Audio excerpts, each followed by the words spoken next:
अध्याय 621 से 640। अंत में राहुल ने निधि को सिखाने के लिए उसे क्लाउड स्काई पीक पर वापस लाने का फैसला किया। वह खुद को असहाय महसूस कर रहा था, उसे समझ नहीं आ रहा था कि उसे सिखाने के लिए किससे पूछे। जब राहुल इस दुविधा पर विचार कर रहा था, निधि ने अपनी आस्तीन खींची और उत्सुकता से पूछा, गुरुजी, मैंने अभी अभी बच्चों के इस समूह को पीटा है। क्या मैं अपने साथियों के बीच अजेय हो गया हूँ? उसकी बातें सुनकर सब लोग हक्के बक्के रह गए। वे एक दूसरे को घूरने लगे, समझ नहीं पा रहे थे कि क्या कहें। विस्मयादिबोधक चिन्ह, विस्मयादिबोधक चिन्ह। फफ। टीचर निशा हंस पड़ी। फिर वह निधि के सामने उकड़ू बैठी और धीरे से पूछा, निधि, तुम्हें ये किसने सिखाया? ये सुनकर छोटी बच्ची की आंखें इधर उधर घूम गईं और फिर उसने जवाब दिया, मेरी बड़ी बहनों ने मुझे यही बताया था। अगर मैं अपनी ही पीढ़ी के सभी शरारती बच्चों को हरा दूं तो मैं अपने साथियों के बीच अजेय हो जाऊंगी। चूंकि मैंने अभी अभी बच्चों के इस समूह को पीटा है, तो क्या मुझे अजेय नहीं होना चाहिए? सब लोग उसे आश्चर्य से देख रहे थे। तर्क की यह पंक्ति वाकई अनोखी थी। जयवीर भी अपनी हंसी रोक नहीं पाया। ये छोटी बच्ची वाकई बहुत मज़ेदार थी। बच्चों पर हमला करने का उसका असली कारण निश्चित रूप से ये था कि वह अजेय होने का खिताब हासिल करना चाहती थी। कनिष्ठ भाई राहुल, आपने जिस शिष्या को स्वीकार किया है वह सचमुच प्रतिभाशाली है। आपको उसे अच्छी शिक्षा देनी होगी। मुझे उससे बहुत उम्मीदें हैं। ये कहने के बाद जयवीर बेफिक्र होकर चला गया। इस समय राहुल असहाय महसूस कर रहा था और केवल निधि के साथ क्लाउड स्काई पीक पर वापस उड़ सकता था। ये छोटी बच्ची संप्रदाय में चर्चा का विषय बन ही जाएगी। और हाँ, जब उसने उसे स्वीकार किया था तो उसे इसकी उम्मीद भी थी। इस समय जयवीर, जो अभी अभी हिडन स्वॉर्ड पीक पर लौटा था, खिलखिलाकर मुस्कुरा रहा था। अपने गुरु को इतना खुश देखकर शिष्य हैरान रह गए। आखिर ऐसा क्या हुआ कि उनके गुरु इतने खुश हो गए? गोपाल ने झुककर पूछा, पिताजी, आपको इतनी खुशी किस बात से हुई? अच्छी चीजें बांटनी चाहिए। ये सुनकर जयवीर मुस्कुराया और बोला, तुम्हारे मार्शल अंकल राहुल ने अभी अभी एक नई शिष्या को स्वीकार किया है। उसे आज अध्ययन कक्ष में भेजा गया था और सबसे पहले उसने वहां सभी बच्चों की पिटाई की। यहां तक कि अध्यापक मोहन को भी नहीं बख्शा। वो सिर्फ 6 साल की है, फिर भी बहुत गुस्सैल है। चीफ वंश मेहता के बेटे को इतना पीटा गया कि उसकी आंखें पांडा जैसी हो गईं। ये वाकई बहुत ही जबरदस्त था। जयवीर और भी अधिक खुशी से हंसा जब उसे याद आया कि लक्ष्य मेहता ने उसके पिता के बारे में क्या कहा था। ये सचमुच बहुत हास्यास्पद था। जब शिष्यों के समूह ने ये सुना तो वे सब एक साथ हंस पड़े। ऐसा लग रहा था कि मार्शल अंकल राहुल का सबसे नया शिष्य काफी चरित्रवान था और यहाँ तक कि उसने बच्चों के एक पूरे समूह को पीटने में भी कामयाबी हासिल की। फिर भी मार्शल अंकल राहुल की प्रतिभा को देखते हुए यह अपेक्षित ही था। सुप्रिया और खुशी दोनों ही असाधारण प्रतिभाशाली थे और यह छोटी लड़की भी निस्संदेह उनसे अलग नहीं होगी। इस समय निधि के बारे में खबर तेजी से फैल रही थी। कुछ देर तक हंसने के बाद जयवीर के चेहरे पर मुस्कान अंततः गायब हो गई जब उसे वह मामला याद आया जिस पर प्रमुखों ने दारा सिंह के साथ चर्चा की थी। ठीक है, जाओ और तुरंत साधना करो। दिव्य मोहर शिखर का समागम जल्द ही होने वाला है। तुम में से प्रत्येक को अच्छी रैंकिंग प्राप्त करने और महान निर्जन दिव्य संप्रदाय की प्रतिष्ठा बढ़ाने के लिए अपना सर्वश्रेष्ठ प्रयास करना चाहिए। ये शब्द कहने के बाद जयवीर ने अचानक अपने अन्य शिष्यों के बीच एक शिष्य को झुका हुआ सिर देखा। यह जियाओ फैंग था। उसे इस बात का बहुत अफसोस हुआ। वह बहुत लंबे समय से राहुल के साथ अपनी निजी दुश्मनी में उलझा हुआ था और अपने इस शिष्य की उपेक्षा करता रहा था। ठीक इसी कारण से उनका ये शिष्य एकांतप्रिय हो गया था तथा दूसरों से बहुत कम बातचीत करता था। सुप्रिया, जो उनके शिष्य के साथ ही संप्रदाय में शामिल हुए थे, अब पहले से ही काफी प्रसिद्ध थे और उन्हें एक अद्वितीय प्रतिभा के रूप में व्यापक रूप से स्वीकार किया गया था। इसकी तुलना में जियो फैंग अभी भी एक दिव्य रहस्यवादी क्षेत्र साधक था। उसका सारा अहंकार गायब हो चुका था और अब उसमें आत्मविश्वास की कमी थी। अपने इस शिष्य को देखकर जयवीर को खुद से नफरत होने लगी कि वह उस समय इतना मूर्ख था। उसकी इस रंजिश ने उसके शिष्यों को फंसा दिया था। ये सोचकर जयवीर ने उसके साथ समझौता करने का निर्णय लिया। जियो फैंग, मेरे साथ आओ। अचानक बुलाए जाने के बाद जियो फैंग हैरान हो गया और थोड़ा घबरा भी गया। गोपाल मुस्कुराया और उसे प्रोत्साहित किया, कोई बात नहीं छोटे भाई, जाओ और मास्टर से मिलो। ये सुनकर जियो फैंग ने सिर हिलाकर सहमति जताई और जयवीर के पीछे उसके घर में चला गया। वह निराशा और हताशा के सागर में डूबा हुआ था, लेकिन इस क्षण उसके हृदय में आशा की एक लौ प्रज्वलित हो गई थी। उसके शिक्षक उसे भूले नहीं थे।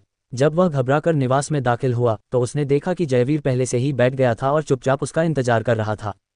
जियो फैंग को अंदर आते देख जयवीर ने आह भरी और कहा, मेरे शिष्य, मैं समझ सकता हूं कि तुम मेरे प्रति नाराजगी रखते हो। मुझे अतीत में किए गए कार्यों पर पछतावा है और मुझे पता है कि मैंने आपको निराश किया है। टीचर, मुझे नहीं लगता। मैंने आपसे कभी नफरत नहीं की। लाल आंखों से जियाओ फैंग ने आगे कहा, मैं योग्यता की कमी के लिए सिर्फ खुद को ही दोषी ठहरा सकता हूं। जब टीचर को मेरी जरूरत थी तो मैं कुछ नहीं कर पाया। मैंने आपको कभी गर्व महसूस नहीं कराया टीचर। सांस। जियो फैंग को रोते हुए देखकर जयवीर को और भी अधिक दोषी महसूस हुआ। ये सब मेरी गलती है। मैंने तुम्हें पहले ठीक से नहीं पढ़ाया। मैंने तय किया है कि आज से तुम मेरे साथ रहोगे और मेरे मार्गदर्शन में साधना करोगे। हालांकि मेरी योग्यताएं तुम्हारे मार्शल अंकल की जितनी महान नहीं हैं, फिर भी मैं तुम्हारी प्रतिभा को व्यर्थ नहीं जाने दूंगा। मुझे उम्मीद है कि तुम एक दिन एक मजबूत साधक बनोगे। अपनी प्रतिभा को बर्बाद मत करो। जियाओ फैंग अपने शिक्षक के शब्दों से बहुत प्रभावित हुआ। वह बार बार अपने शिक्षक की उम्मीदों पर खरा न उतर पाने के बाद हार मानने को तैयार था। हालांकि अब उसे पता चल गया था कि उसके गुरु ने उसे त्यागा नहीं था, बल्कि वह तो ये भी चाहते थे कि वह उनके साथ रहकर साधना करे। जियो फैंग इसके लिए बहुत आभारी था और उसने जयवीर के सामने झुककर प्रणाम किया। जियाओ फैंग न केवल अपने गुरु का बल्कि राहुल का भी आभारी था। अगर दोनों चोटियों के बीच की दुश्मनी दूर न होती तो वह रास्ते से भटक जाता और उसे एक साधारण साधक के रूप में अपना जीवन व्यतीत करना पड़ता। ठीक है, जल्दी उठो, सभा जल्द ही आने वाली है, इसलिए मुझे कुछ दिनों के लिए एकांत में साधना करनी है। तुम मेरे साथ चल सकते हो। मुझे उम्मीद है कि इससे आपकी ताकत भी बढ़ेगी। फिर आप इस समारोह में अच्छी रैंकिंग पाने की कोशिश कर सकते हैं। जैसे ही उसने बोलना समाप्त किया, जयवीर ने जियाओ फैंग को एकांत में साधना करने के लिए अपने साथ ले लिया। विस्मयादिबोधक चिन्ह। उधर राहुल निधि को पहले ही क्लाउड स्काई पीक पर वापस ले आया था। सुप्रिया और खुशी भी जल्दी से वहां पहुंच गए। राहुल की भौहें चढ़ी देखकर सुप्रिया ने घबराकर पूछा, गुरुजी, आप तीसरी बहन को इतनी जल्दी वापस क्यों ले आए? क्या उसे अध्ययन कक्ष में पढ़ना नहीं सीखना चाहिए? राहुल को वास्तव में यह नहीं पता था कि उस प्रश्न का उत्तर कैसे दिया जाए, क्योंकि वह निधि की ओर देख रहा था, जो अभी भी कान से कान तक मुस्कुरा रहा था। पढ़ना सीखें, ये छोटी लड़की पहले से ही ड्रॉप आउट थी। हाथ हिलाने के बाद राहुल ने बेबसी से कहा, युन एर ने अध्ययन कक्ष के सभी बच्चों को पहले ही पीट दिया है।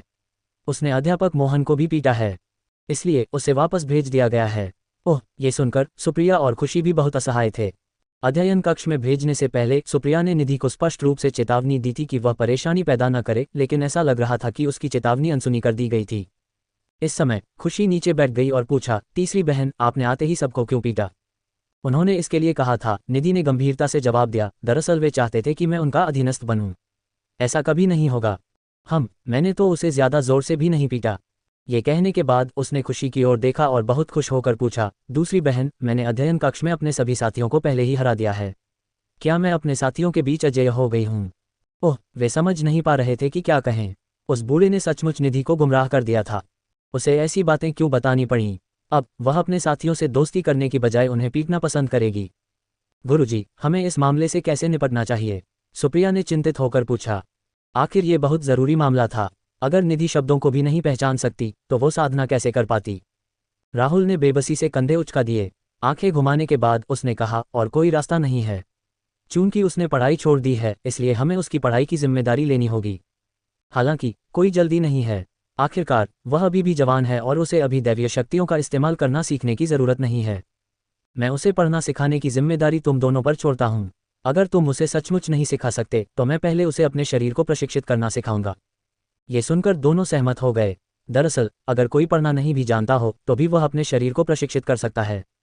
आखिरकार ऐसा करने के लिए किसी साधना तकनीक या दैवीय शक्ति की जरूरत नहीं थी, बस व्यायाम और प्रशिक्षण की जरूरत थी। राहुल चाहती थी कि निधि पहले अपने शरीर को प्रशिक्षित करे ताकि वह भविष्य में अपनी साधना के लिए एक ठोस आधार तैयार कर सके। यद्यपि राहुल का अपने शरीर को प्रशिक्षित करने का तरीका आसान था, लेकिन ये बहुत शक्तिशाली भी था। अगर वह अपने शरीर को अच्छी तरह प्रशिक्षित कर पाती तो वह अपनी असाधारण शक्ति का और भी अधिक प्रदर्शन कर पाती। इसके लिए बस एक चीज की जरूरत थी, वह थी दृढ़ता और साथ ही ढेर सारा स्वर्गीय खजाना। हालांकि स्वर्गीय खजाना राहुल के पास प्रचुर मात्रा में था। गुरुजी, फिलहाल जियुन और मैं उसे पढ़ाएंगे। हम बारी बारी से उसकी देखभाल करेंगे और उसे सिखाएंगे, जबकि हम खेती करते रहेंगे।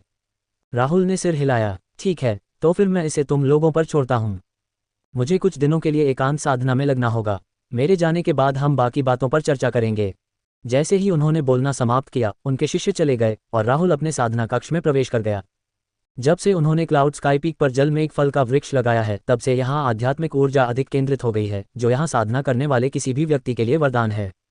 कुछ ही क्षणों बाद राहुल ने अग्निदहनशील फीनिक्स की दिव्य अस्थि निकाली, जिसे उसने अभी तक पूरी तरह अवशोषित नहीं किया था।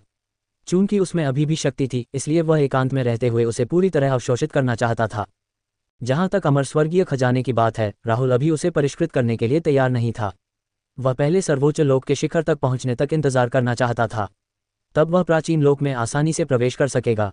क्या इस ज्वलंत फीनिक्स दिव्य हड्डी में इतनी शक्ति है कि वह मुझे सफलता तक पहुंचने में मदद कर सके? राहुल ने खुद से पूछा। इस समय वह अभी भी एक प्रारंभिक अवस्था के सर्वोच्च लोक साधक थे। विभिन्न युद्धों के बाद उनकी साधना की नींव दृढ़ और स्थिर हो चुकी थी। इसलिए अब आगे बढ़ने और सफलता पाने का सबसे अच्छा समय था। राहुल ने तुरंत कार्रवाई की और दिव्य हड्डी में शेष शक्ति को परिष्कृत करना शुरू कर दिया, जिससे उसके शरीर में घनी शक्ति भर गई। फक, राहुल सचमुच हैरान था, अभी भी इतना कुछ बाकी था। राहुल ने अपने पूरे शरीर में चटकने की आवाज़ सुनी और उसने जल्दी से अपने शरीर में शक्ति को नियंत्रित करने के लिए अपनी साधना तकनीक को सक्रिय किया, जिससे उसे धीरे धीरे अवशोषित किया जा सके। कुछ समय बाद स्थिति शांत होने लगी और राहुल ने स्थिति पर पूर्ण नियंत्रण पा लिया। इस प्रकार राहुल ने अपनी साधना को आगे बढ़ाना शुरू कर दिया। कुछ समय बाद राहुल के शरीर से धीमी आवाज़ निकलने लगी। राहुल की साधना शेष शक्ति का केवल एक भाग अवशोषित करने के बाद सर्वोच्च क्षेत्र के मध्य चरण तक पहुंच गई थी। हालांकि यह अंत नहीं था। जैसे जैसे अधिक से अधिक शक्ति अवशोषित होती गई, राहुल और भी शक्तिशाली होता गया। पलक झपकते ही 6 दिन बीत गए।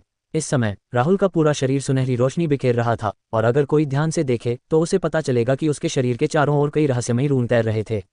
ये रून अग्नि में फीनिक्स की दिव्य अस्थि से उत्पन्न हुए थे और उसकी साधना में महत्वपूर्ण रूप से सहायक थे। विस्मयादिबोधक चिन्ह, विस्मयादिबोधक चिन्ह। उग्र फीनिक्स दिव्य शक्ति पर उनकी महारत भी नई ऊंचाइयों पर पहुंच गई थी और वास्तव में उन्होंने इसे पूरी शक्ति से सक्रिय करने की हिम्मत नहीं की, क्योंकि वह अभी भी इतनी गति को नियंत्रित करने में असमर्थ थे। क्या वह पूर्वी महाद्वीप का सबसे तेज व्यक्ति बन गया था? 9वें दिन राहुल ने एक बार फिर अपने शरीर में शक्ति जुटाई और सर्वोच्च क्षेत्र के अंतिम चरण तक पहुंच गया। बैंग बैंग, धीमी आवाजें गूंजने के बाद उसके शरीर से और भी तीव्र स्वर्णिम प्रकाश निकला। इस समय राहुल में गुणात्मक परिवर्तन हुआ प्रतीत हो रहा था। मैं अंततः सर्वोच्च क्षेत्र के अंतिम चरण तक पहुंच गया हूं, राहुल ने खुद से कहा। उसका पूरा शरीर तना हुआ और ऊर्जा से भरा हुआ लग रहा था, जो अद्भुत लग रहा था। इसके अलावा अब वह प्राचीन क्षेत्र के और भी करीब था। उनकी साधना में काफी सुधार हुआ था और उन्हें अपनी दिव्य शक्तियों की गहरी समझ थी। यहां तक कि उसकी तलवार दाव भी ज्यादा शक्तिशाली हो गई थी। राहुल को लग रहा था कि वह जल्द ही फ्लोरा तलवार तकनीक का तीसरा दांव दिखा पाएगा। एक पल के लिए इसके बारे में सोचने के बाद राहुल ने महसूस किया कि उसकी साधना की नींव को पूरी तरह से मजबूत करने में कुछ समय लगेगा। एक दुर्भाग्यपूर्ण बात यह थी कि शरीर शोधन तकनीक अधूरी थी और इस तरह ये केवल एक स्वर्गीय साधना पद्धति थी। हालांकि राहुल का मानना था कि अगर वह अध्ययन करता है और इसमें महारत हासिल करता है तो उसकी समझ की क्षमता को देखते हुए वह शरीर शोधन तकनीक को पूरा करने में सक्षम होगा और इसे एक सच्चे अमर ग्रेड शरीर शोधन तकनीक में बदल देगा। अपने अगले कार्यों की योजना बनाने के बाद राहुल ने अपनी एकांत साधना समाप्त की और साधना कक्ष से बाहर चला गया।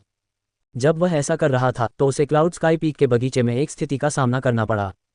वहीं रुक जाओ, तुम में से एक भी नहीं बच सकता। तुम सब लोग वहीं रुक जाओ। राहुल ने बगीचे में एक छोटी लड़की को एक गैंडे पर सवार देखा, जो अपने हाथ में एक हथौड़ा लहरा रही थी और दूर से सफेद सारसों पर चिल्ला रही थी। ये देखकर राहुल हैरान रह गया। ये छोटी लड़की, भले ही उसके साथ कोई नहीं खेल रहा था, फिर भी वह अपना मनोरंजन कर सकती थी और खूब आनंद भी उठा सकती थी। राहुल की एकांत साधना के दौरान क्लाउड स्काई शिखर पर लगभग कोई भी जानवर उसकी सनक और कल्पनाओं से बच नहीं पाया था। जब से निधि बादल आकाश शिखर पर आया है, इन जानवरों को एक दिन भी चैन नहीं मिला। वे बेहाल थे और बस आसमान की ओर देखकर बेबस होकर रो रहे थे। तीसरी बहन, जल्दी से यहाँ आओ, पढ़ना सीखने का समय हो गया है। जुगे युयेयू ने निधि को असहाय दृष्टि से देखा। इस दौरान उसे काफ़ी यातनाएं दी गईं। आखिरकार उसे समझ आया कि निधि ने अध्ययन कक्ष में सिर्फ एक दिन बिताने के बाद ही पढ़ाई क्यों छोड़ दी थी। उसकी और खुशी दोनों की कोशिशों का नतीजा ये हुआ कि निधि सिर्फ 4 शब्द ही सीख पाए। उसे पढ़ना सीखने में अभी बहुत समय बाकी था और ये लगभग नामुमकिन सा लग रहा था। उसे पढ़ना सीखने में ज़रा भी दिलचस्पी नहीं थी।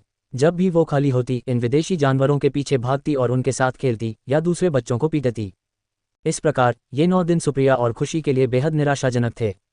सुप्रिया ने जब निधि को बुलाया ही था तो उसने अचानक अपने गुरु की उपस्थिति देखी और महसूस किया कि उन्होंने अपनी एकांत साधना समाप्त कर दी है। उसने जल्दी से निधि को पकड़ लिया और उसे राहुल के पास ले आए। गुरुजी, आपकी एकांत साधना पूरी करने पर बधाई। निधि ने राहुल की जांघ को गले लगाया और मुस्कुराते हुए कहा, गुरुजी, क्या आप मुझे वापस अध्ययन कक्ष में भेज सकते हैं? मैंने एक नई तकनीक सीखी है और उसे उन शरारती बच्चों पर आजमाना चाहता हूँ। मैं उन्हें तब तक पीटूंगा जब तक उनके चेहरे सूज न जाएं। राहुल ने जल्दी से बात बदलते हुए कहा, क्या मैंने तुम्हें पढ़ना सीखने के लिए नहीं कहा था? बताओ, पिछले कुछ दिनों में तुमने कितने शब्द सीखे हैं? ये सुनकर निधि की आंखें इधर उधर घूम गईं और उसने अपना सिर ऊंचा करके उत्तर दिया, हे टीचर, मैं सचमुच बहुत होशियार हूँ। मैंने 9 दिनों में 4 शब्द सीख लिए हैं। वह ठीक है, राहुल ने अनजाने में उत्तर दिया और उसकी और प्रशंसा करने ही वाला था कि उसने दोबारा देखा।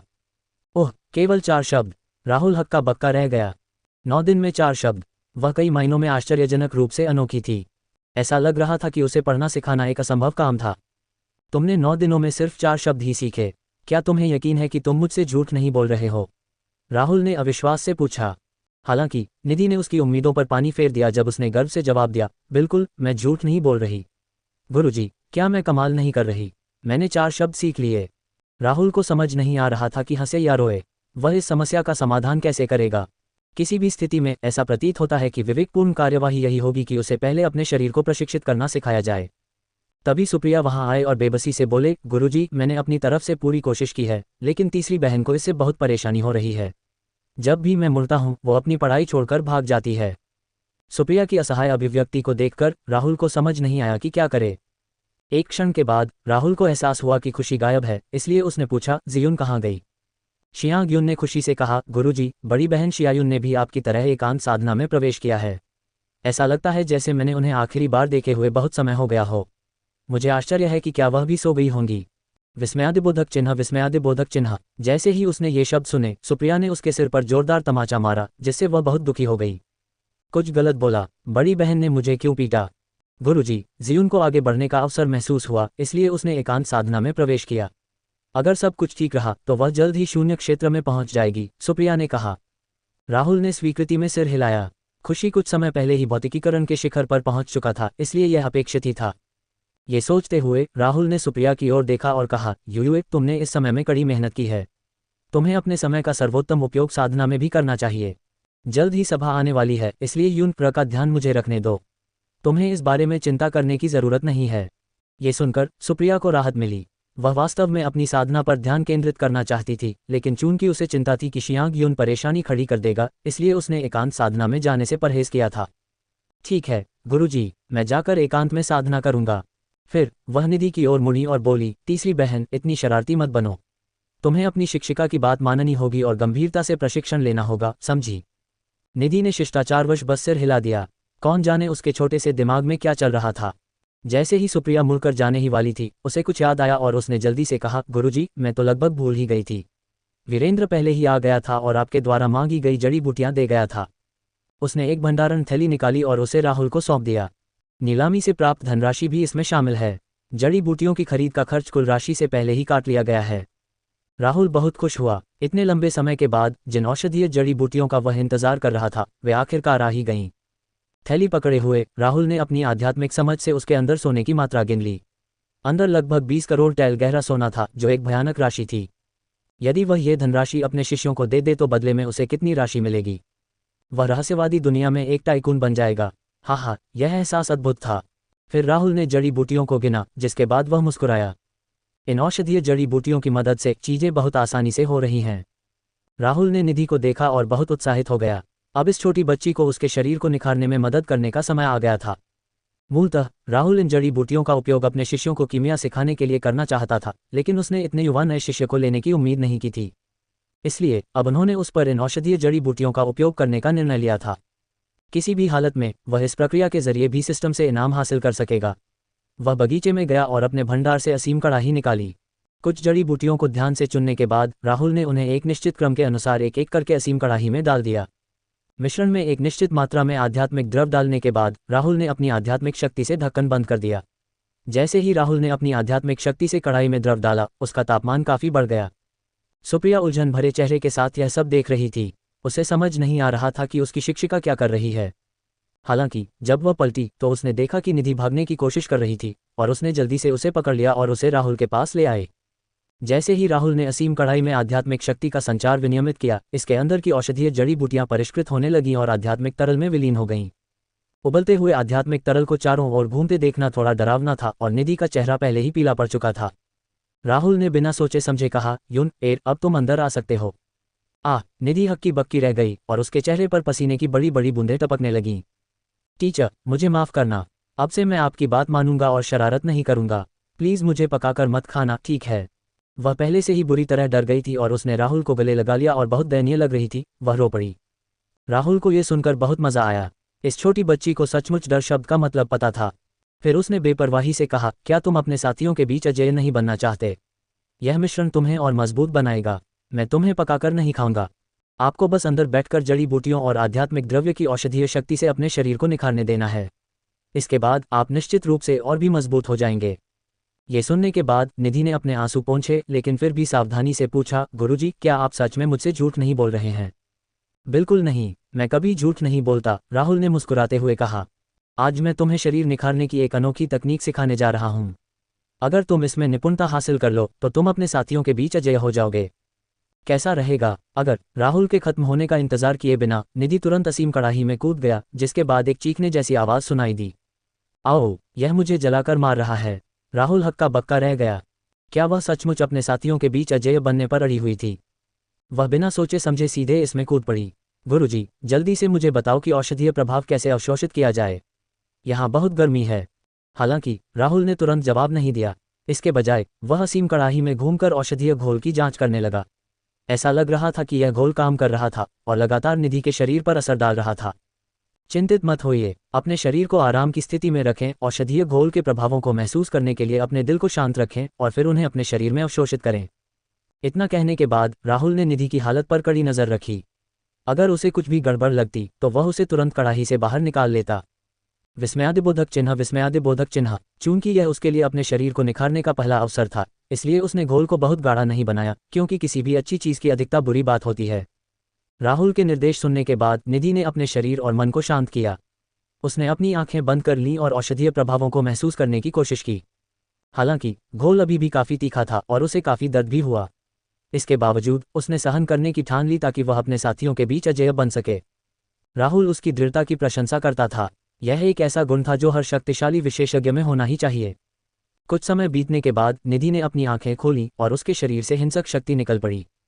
राहुल आश्चर्यचकित था। वह पहले ही फाउंडेशन स्थापना क्षेत्र तक पहुंच चुकी थी। शरीर शोधन के स्तर साधना क्षेत्रों के समान ही थे। अंतर केवल इतना था कि पहला क्षेत्र अलग था। शरीर शोधकों के प्रारंभिक क्षेत्र को आधार स्थापना क्षेत्र कहा जाता था, जबकि साधकों के लिए इसे रहस्यमय मध्याह्न क्षेत्र कहा जाता था। राहुल ने निधि के शरीर में आए बदलावों की जांच की और अपने भंडार से एक और आध्यात्मिक जड़ी बूटी निकाली। इस जड़ी बूटी में औषधीय शक्ति का एक बड़ा भंडार था। उसने घोल में आध्यात्मिक जड़ी बूटी मिला दी और निधि के शरीर में अपनी आध्यात्मिक शक्ति की एक लहर छोड़ दी ताकि उसका शरीर शुद्ध हो सके। साथ ही वह उसे शरीर शुद्धिकरण की तकनीक भी सिखाने वाला था। अपने शरीर में आध्यात्मिक शक्ति के प्रवाह को देखो और याद रखो। इसी तरह तुम भविष्य में अपने शरीर को निखार पाओगे।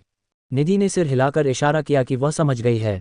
फिर उसने ध्यान से अपने शरीर में राहुल की आध्यात्मिक शक्ति के प्रवाह को महसूस करना शुरू किया, जो शरीर शोधन तकनीक के अनुसार उसे प्रसारित कर रहा था। निधि के शरीर में परिवर्तन लाने के लिए एक ही पूर्ण चक्र की आवश्यकता थी, जो कि काफी भयावह था, यहाँ तक कि राहुल के लिए भी। किसी विशेषज्ञ का पुनर्जन्म होना केवल दिखावा नहीं है ना? उसने निधि की ओर देखा और पूछा, क्या तुमने इसे याद कर लिया है? चूंकि वह दर्द में थी, इसलिए वह केवल सिर हिलाकर अपनी सहमति व्यक्त कर सकी। ठीक है, ये सुनिश्चित करने के लिए कि आपने इसे सही ढंग से किया है, मैं इसे कुछ और बार प्रसारित करूंगा। उसके बाद आपको इसे स्वयं करना शुरू करना होगा। जैसे ही उसने बोलना समाप्त किया, राहुल ने एक बार फिर अपनी आध्यात्मिक शक्ति को उसके शरीर के माध्यम से कुछ बार प्रसारित किया और अंततः उसे वापस ले लिया। ऐसा प्रतीत होता है कि पढ़ने लिखने में योग्यता की कमी के बावजूद साधना के मामले में उसे उतनी समस्या नहीं हुई। हालांकि यह तर्क दिया जा सकता है कि साधना में आलस्य की वजह से उसे अन्य किसी चीज की अपेक्षा अधिक परेशानी हुई। अपनी अनमोल शिष्या की प्रतिभा का स्तर देखकर राहुल सचमुच हैरान रह गया। शायद इस छोटी बच्ची को साधना के लिए पढ़ना लिखना जरूरी नहीं था। राहुल द्वारा अपनी आध्यात्मिक शक्ति वापस लेने के बाद निधि ने अपने शरीर में आध्यात्मिक शक्ति का संचार करना शुरू कर दिया, जिसे पहले उसी मार्ग के अनुसार परिष्कृत किया गया था जो राहुल ने उसे अभी दिखाया था। कुछ ही चक्रों के बाद निधि को यह स्पष्ट रूप से महसूस हो गया कि वह अधिक शक्तिशाली हो गई है, जिससे वह थोड़ी हतप्रभ रह गई। उसके होंठ कांप रहे थे, लेकिन जो कुछ वह महसूस कर रही थी उसे शब्दों में बयां नहीं कर पा रही थी। सुप्रिया आश्चर्य से ये सब देख रहा था। तीसरी बहन वाकई बहुत प्रतिभाशाली है। टीचर को उसे पढ़ाना शुरू किए अभी 5 मिनट ही हुए हैं, लेकिन वह पहले ही नींव स्थापना के मध्य चरण में पहुंच चुकी है। मेरी खेती की प्रगति इसकी तुलना में बहुत कम है। उसे अभी भी याद था कि उसने एक दिन में ही एक स्तर पार कर लिया था, लेकिन निधि तो उससे भी आगे निकल गया था और उसने 5 मिनट में ही स्तर पार कर लिया था। यह अंत नहीं था। घोल के औषधीय प्रभाव अभी भी पूरी तरह से परिष्कृत नहीं हुए थे और निधि लगातार उन्हें अपने शरीर में अवशोषित कर रही थी। सुप्रिया को लगा कि उसे और ज्यादा मेहनत करनी होगी, वरना उसकी यह छोटी बहन किसी न किसी मोड़ पर उससे आगे निकल जाएगी। ये सच में शर्मनाक होगा। ये सोचकर उसने तुरंत राहुल को अलविदा कहा और एकांत साधना में प्रवेश करने के लिए चली गई। चूंकि अब उसे निधि को पढ़ना नहीं सिखाना था, इसलिए उसे इस अवसर का लाभ उठाकर खुद को विकसित करना था और मजबूत बनना था। ये दुखदायक है। निधि अब और बर्दाश्त नहीं कर सकी। वह चिल्लाए और कड़ाही से बाहर कूदकर बगीचे में दौड़ने लगी। ऐसा मजेदार दृश्य देखकर राहुल हंस पड़ा। बगीचे में इधर उधर दौड़ने के बाद निधि थक गया और जोर जोर से हौंफते हुए जमीन पर लेट गया।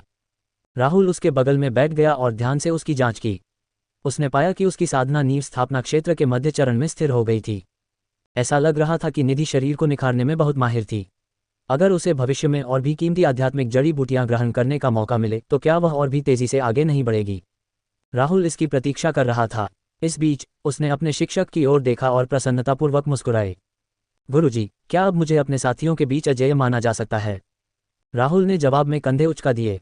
वह सचमुच इस उपाधि से मोहित थी। अहम नहीं, अभी नहीं। अपने साथियों के बीच अजेय बनना कोई रातों रात होने वाली बात नहीं है। एक बात तो आपको साफ समझनी होगी, दुनिया बहुत बड़ी है और आपकी उम्र के कई विशेषज्ञ मौजूद हैं। अगर आप अजेय माने जाना चाहते हैं तो आपको लगन से साधना करनी होगी। निधि इससे हतोत्साहित नहीं हुई और तुरंत खड़ी हो गई, जिससे संकेत मिला कि वह आगे बढ़ना चाहती थी। ठीक है गुरुजी, मैं समझ गया। चिंता मत कीजिए, मैं अपने साथियों के बीच जरूर अजेय बन जाऊंगा। जैसे ही उसने बोलना समाप्त किया, वह शेष औषधीय घोल को सोखने के लिए पुनः असीम कढ़ाई में कूद पड़ी। राहुल ये देखकर बहुत खुश हुआ। उसी समय सिस्टम से एक नोटिफिकेशन आया। डिंग, बधाई हो, चूंकि आपने अपने शिष्य को अनेक आध्यात्मिक जड़ी बूटियां दी हैं, इसलिए आपको एक महत्वपूर्ण पुरस्कार के रूप में पृथ्वी मूल घास का एक डंठल और अन्य आध्यात्मिक जड़ी बूटियां प्राप्त हुई हैं। राहुल ये सुनकर बहुत खुश हुआ, पर थोड़ा निराश भी। उसे उच्च श्रेणी की आध्यात्मिक जड़ी बूटियां मिली थीं, लेकिन वह अमर श्रेणी की जड़ी बूटियां पाने की उम्मीद कर रहा था। किसी भी मामले में वह चीजों को चरण दर चरण लेगा, और पृथ्वी की जड़ घास का डंठल जियांग यून के लिए भी बहुत उपयुक्त था। ऐसा प्रतीत हुआ कि आंतरिक और बाह्य साधना की विधि को पुनर्तः व्यवहार में लाया जा सकता है। प्रणाली द्वारा दी गई जड़ी बूटियों की जांच करने के बाद राहुल ने निधि की स्थिति की फिर से जांच की। जैसे जैसे समय बीतता गया, सूर्य धीरे धीरे अस्त होता गया और असीम कढ़ाई में औषधीय घोल स्वच्छ जल का एक कुंड बन गया। ये स्पष्ट था कि अंदर की औषधीय शक्ति निधि ने पूरी तरह से अवशोषित कर ली थी। बदले में वह नींव स्थापना क्षेत्र के उन्नत चरण तक पहुंच गई थी। राहुल ने गहरी सांस ली और ध्यान से उसके शरीर का निरीक्षण किया। उसने पाया कि उसकी शक्ति वास्तव में 100,000 जिन के निशान तक पहुंच गई थी। हे, वह सचमुच कमाल है। मेरा शिष्य सचमुच बाकी लोगों से अलग है। राहुल मन ही मन बहुत खुश था, लेकिन उसका चेहरा अभी भी बहुत शांत था।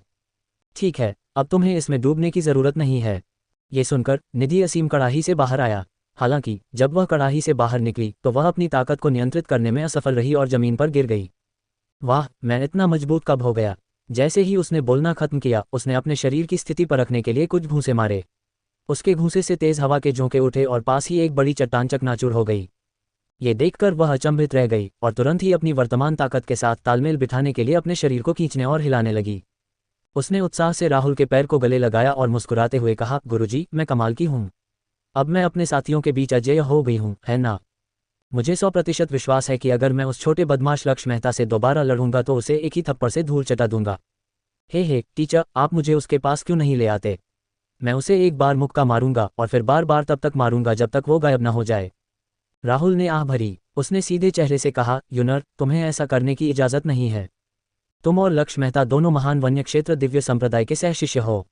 तुम्हें अपने सहशिष्यों को गंभीर रूप से घायल करने की अनुमति नहीं है, अन्यथा मैं तुम्हें स्वर्गीय दंड दूंगा। ये सुनकर निधि हैरान रह गई और केवल कमजोरी से जवाब दे सकी, ठीक है गुरुजी, मैं समझ गई। हालांकि अगर आप उसे पीटने से खुद को नहीं रोक सकते तो कोई बड़ी बात नहीं है। जरूरी बात यह है कि आप अपनी ताकत पर नियंत्रण रखें और उसे ज्यादा चोट न पहुंचाएं। राहुल के मुंह के कोने थोड़े ऊपर की ओर मुड़ गए जब उसने ये शब्द कहे। निधि का चेहरा चमक उठा। टीचर, आप मुझसे झूठ तो नहीं बोल रहे हैं ना? क्या मैं उस बदबूदार बच्चे की अच्छी तरह पिटाई कर सकता हूँ? मैंने तुमसे कब झूठ बोला है? हालांकि तुम्हें लक्ष्य मेहता को मारने की कोई जरूरत नहीं है। ये बिल्कुल भी मुश्किल नहीं है। निधि, क्लाउड स्काई पीक के एक शिष्य के रूप में हमें ऊंचा लक्ष्य रखना होगा। अगर तुम सचमुच लड़ना चाहते हो तो मैं तुम्हें किसी से मिलवा दूं। कुछ समय पहले तुम्हारी बड़ी बहन ने हिडन स्वॉर्ड पीक के गोपाल को हराया था। तुम्हें भी उसकी तरह बनने की कोशिश करनी चाहिए। खूब मेहनत करो और देखो कि क्या तुम भी उसे हरा सकती हो। ये सुनकर यन्यून की आंखें चमक उठीं। उसने अपना सिर उठाया और छाती फुलाकर पूरे यकीन से कहा, गुरुजी, चिंता मत कीजिए, मैं जरूर गंभीरता से प्रशिक्षण लूंगा और जल्द से जल्द गोपाल को हरा दूंगा। बोलते हुए वह अपनी छोटी मुट्ठियों से हवा में कई बार मुक्का मारना नहीं भूली। वह बहुत आत्मविश्वास से भरी दिख रही थी। यहाँ तक कि उसकी अपनी बड़ी बहन भी गोपाल को पीट चुकी थी, इसलिए उसे भी अपनी बड़ी बहन के नक्शे कदम पर चलना पड़ा और उस बदमाश को पीटना पड़ा। राहुल ने जब ये देखा तो उसे थोड़ा दोषी महसूस हुआ। वरिष्ठ भाई जयवीर, क्षमा करें, लेकिन मेरी शिष्या को बहुत ज्यादा लड़ना पसंद है और उसे एक लक्ष्य की जरूरत है। दुर्भाग्य से गोपाल उसे प्रशिक्षित करने के लिए एकदम सही उम्मीदवार है। गुप्त तलवार के शिखर पर गोपाल, जो साधना में डूबा हुआ था, को अचानक अपनी रीढ़ की हड्डी में ठंडक महसूस हुई। उसे बुरा लग रहा था। क्या हो रहा है? मुझे ऐसा क्यों लग रहा है? क्या मेरी साधना में कुछ गड़बड़ हो गई है? गोपाल ने बहुत कोशिश की लेकिन कोई फायदा नहीं हुआ। कुछ देर बाद उसने हार मान ली। खैर, उसके पिता को तो ऐसे अनजान खतरों से उसकी रक्षा करनी ही चाहिए, है ना? क्या संभवतः हो सकता है? बस बहुत हो गया, यूनर। उसे खुशी से नाचते देखकर राहुल को लगा कि उसने कुछ बुरा किया है। खैर, सब ठीक था, है ना? अब आप नींव स्थापना क्षेत्र के शिखर पर पहुंच गए हैं और जल्द ही दिव्य रहस्यवादी क्षेत्र तक पहुंचने में सक्षम होंगे। अभी के लिए जाओ और आराम करो। साथ ही उस आध्यात्मिक शक्ति प्रवाह से भी परिचित हो जाओ जो मैंने तुम्हें पहले सिखाया था। ऐसा करने के बाद अपनी आध्यात्मिक शक्ति को उस प्रवाह के अनुसार कुछ बार प्रवाहित करो। ये तुम्हारी साधना के लिए सहायक होगा। आपको अपनी साधना पथ को सुचारू बनाने के लिए एक ठोस आधार की आवश्यकता है। क्या आप समझ रहे हैं? निधि दंग रह गई। उसे ज्यादा समझ नहीं आया कि वह क्या कह रहा है, लेकिन उसे समझ आ गया कि उसका मालिक उससे झूठ नहीं बोलेगा, इसलिए उसके निर्देशों का पालन करना ही उसके हित में होगा। सिर हिलाकर निधि फिर भाग गया। कुछ ही देर बाद सुप्रिया को बहुत दुख हुआ। उसने खुद को पूरी तरह से साधना में डुबो दिया था, लेकिन जियांग यून ने उसे झकझोरकर उसकी तल्लीनता से बाहर निकाल दिया ताकि वह पहाड़ के पीछे कुछ जानवरों को पकड़ने के लिए जियांग यून के साथ जा सके। कोई अन्य विकल्प न होने के कारण सुप्रिया केवल उनके साथ ही चल सकता था और उसने पुनः साधना करने के लिए रात होने तक प्रतीक्षा करने का निर्णय लिया। निधि के चले जाने के बाद राहुल ने असीम कड़ाही को एक तरफ रख दिया और क्लाउड स्काई पैलेस में वापस आ गया। इसके बाद अपने शरीर को निखारने की बारी उनकी थी। जब मैं आंतरिक और बाह्य दोनों प्रकार की साधना का अभ्यास करूंगा तो किस प्रकार के परिवर्तन होंगे? राहुल ने खुद से बुदबुदाया। साधारण लोग पहले से ही आध्यात्मिक शक्ति की साधना करके संतुष्ट थे, क्योंकि शरीर को परिष्कृत करने के लिए भारी मात्रा में संसाधनों की आवश्यकता होती थी तथा इसके लिए साधक की प्रतिभा की भी आवश्यकता होती थी। हालांकि अगर वे ऐसा कर पाते हैं तो उनकी ताकत में काफी सुधार हो सकेगा और वे मजबूत प्रतिद्वंद्वियों से लड़ने के लिए साधना के स्तर में अंतर को पाटने में सक्षम हो सकेंगे। राहुल का मानना था कि वह आंतरिक और बाह्य दोनों तरह की साधनाओं में सफल हो सकता है। आखिरकार उसकी प्रतिभा मूलतः अद्वितीय थी, क्योंकि उस प्रणाली ने उसे शरीर शोधन साधना के अभ्यास के लिए प्रचुर मात्रा में सामग्री और दिव्य निधियां भी प्रदान की थीं। चूंकि उसने पहले ही अपनी पसंद तय कर ली थी, इसलिए राहुल ने बिना किसी हिचकिचाहट के अपना शरीर शोधन घोल तैयार करना शुरू कर दिया। निधि के विपरीत उसने केवल उच्च गुणवत्ता वाले घोलों का ही इस्तेमाल किया, जिनमें पृथ्वी की जड़ वाली घास भी शामिल थी, क्योंकि वह उच्च सांद्रता वाले औषधीय घोल को सहन कर सकता था। कई जड़ी बूटियों को एक साथ मिलाने के बाद घोल गहरे हरे रंग का हो गया। जब ये पूरी तरह से मिल गया तो राहुल ने अपनी आध्यात्मिक बुद्धि का इस्तेमाल करके हर जड़ी बूटी की पूरी औषधीय शक्ति को बाहर निकाल दिया। फिर वह कड़ाई में चढ़ गया। कुछ ही क्षणों बाद उसके शरीर में आध्यात्मिक ऊर्जा का एक विशाल भंडार उमड़ पड़ा। राहुल को अपनी त्वचा में जलन महसूस हुई, जिससे उसे अवर्णनीय पीड़ा हुई। उन्होंने जल्दी ही इसे अपना लिया और फिर ऊर्जा को अपने शरीर में अवशोषित करने के लिए शरीर शोधन तकनीक को सक्रिय करना शुरू कर दिया। कुछ ही सेकंड बीते थे कि राहुल नींव स्थापना क्षेत्र तक पहुंच गया था और तेजी से आगे बढ़ रहा था। जल्द ही वह नींव स्थापना क्षेत्र के शिखर पर पहुंच गया। इसके बाद उन्होंने एक और कदम आगे बढ़ाया और दिव्य रहस्यवादी क्षेत्र में प्रवेश किया। वाह, राहुल अपनी प्रगति की गति से हैरान था, जो निधि से भी अधिक थी। खैर, शायद उसका पहले से ही एक उन्नत चरणीय सर्वोच्च लोक साधक होना भी इसका कारण रहा होगा। बहरहाल अंतिम परिणाम एक ही था। एक के बाद एक स्वर्गीय खजाने को अवशोषित करने के बाद वह 1 घंटे से भी कम समय में भौतिकीकरण के क्षेत्र में प्रवेश कर गया। हालांकि ये पर्याप्त नहीं था। राहुल का लक्ष्य था कि उसकी शारीरिक शोधन साधना उसकी आध्यात्मिक साधना के समान स्तर तक पहुंच जाए। हालांकि दूसरों के लिए यह एक काल्पनिक सपना ही होता, राहुल के लिए यह पूरी तरह संभव था। सुबह तक घोल में मौजूद सारी औषधीय शक्ति उसके द्वारा अवशोषित और परिष्कृत कर ली गई थी और वह शून्य लोक में पहुंच गया था। फिर वह कड़ाई से बाहर निकला और अपनी आध्यात्मिक शक्ति प्रसारित की, जिससे उसके कपड़े तुरंत सूख गए। अपने शरीर की स्थिति की सावधानीपूर्वक जांच करने के बाद उन्होंने अगली बार घोल की ताकत बढ़ाने का फैसला किया। ये सोचते हुए राहुल के मुंह के कोने थोड़े से मुड़ गए जब वह क्लाउड स्काई पैलेस के बाहर पहुंचा। इस समय सूरज अभी अभी उगा था और वह सुप्रिया को जल बादल फल के पेड़ के पास बैठे खेती करते हुए देख सकता था। राहुल धीरे से पास आया और मुस्कुराया। यू। राहुल की बात सुनकर सुप्रिया ने धीरे से अपनी आंखें खोलीं और फिर उठकर झुक गई। गुड मॉर्निंग शिक्षक जी। राहुल ने उस पर हाथ हिलाया और फिर उसके साधना स्तर की जांच की, जिसके बाद उसकी मुस्कान और चौड़ी हो गई। शून्य लोक का मध्य चरण और आपकी साधना की नींव दृढ़ हो गई है। बहुत अच्छा। उनकी यह शिष्या अपनी साधना में बहुत गंभीर थी और कभी भी ढिलाई नहीं बरतती थी। एक पल सोचने के बाद राहुल ने कहा, सभा में अब 30 दिन से भी कम समय बचा है। यूयूए, तुम क्लाउड स्काई पीक का प्रतिनिधित्व करोगी। अच्छा काम करते रहो। ये सुनकर जुगे यूयू ने सिर हिलाया। वह स्वाभाविक रूप से अपना सर्वश्रेष्ठ करना चाहती थी। राहुल उसका उपकारक और रक्षक था। हो सके तो वह उसकी उम्मीदों पर पानी नहीं फेरना चाहती थी। अब तक सुप्रिया को केवल मनीष तिवारी और पुनर्जन्म परी के बारे में ही पता था। गुरुजी, आपको इस बारे में चिंता करने की जरूरत नहीं है। मैंने पहले ही तैयारी कर ली है और क्लाउड स्काई पीक को सम्मान दिलाऊंगा, सुप्रिया ने दृढ़ निश्चय के साथ कहा।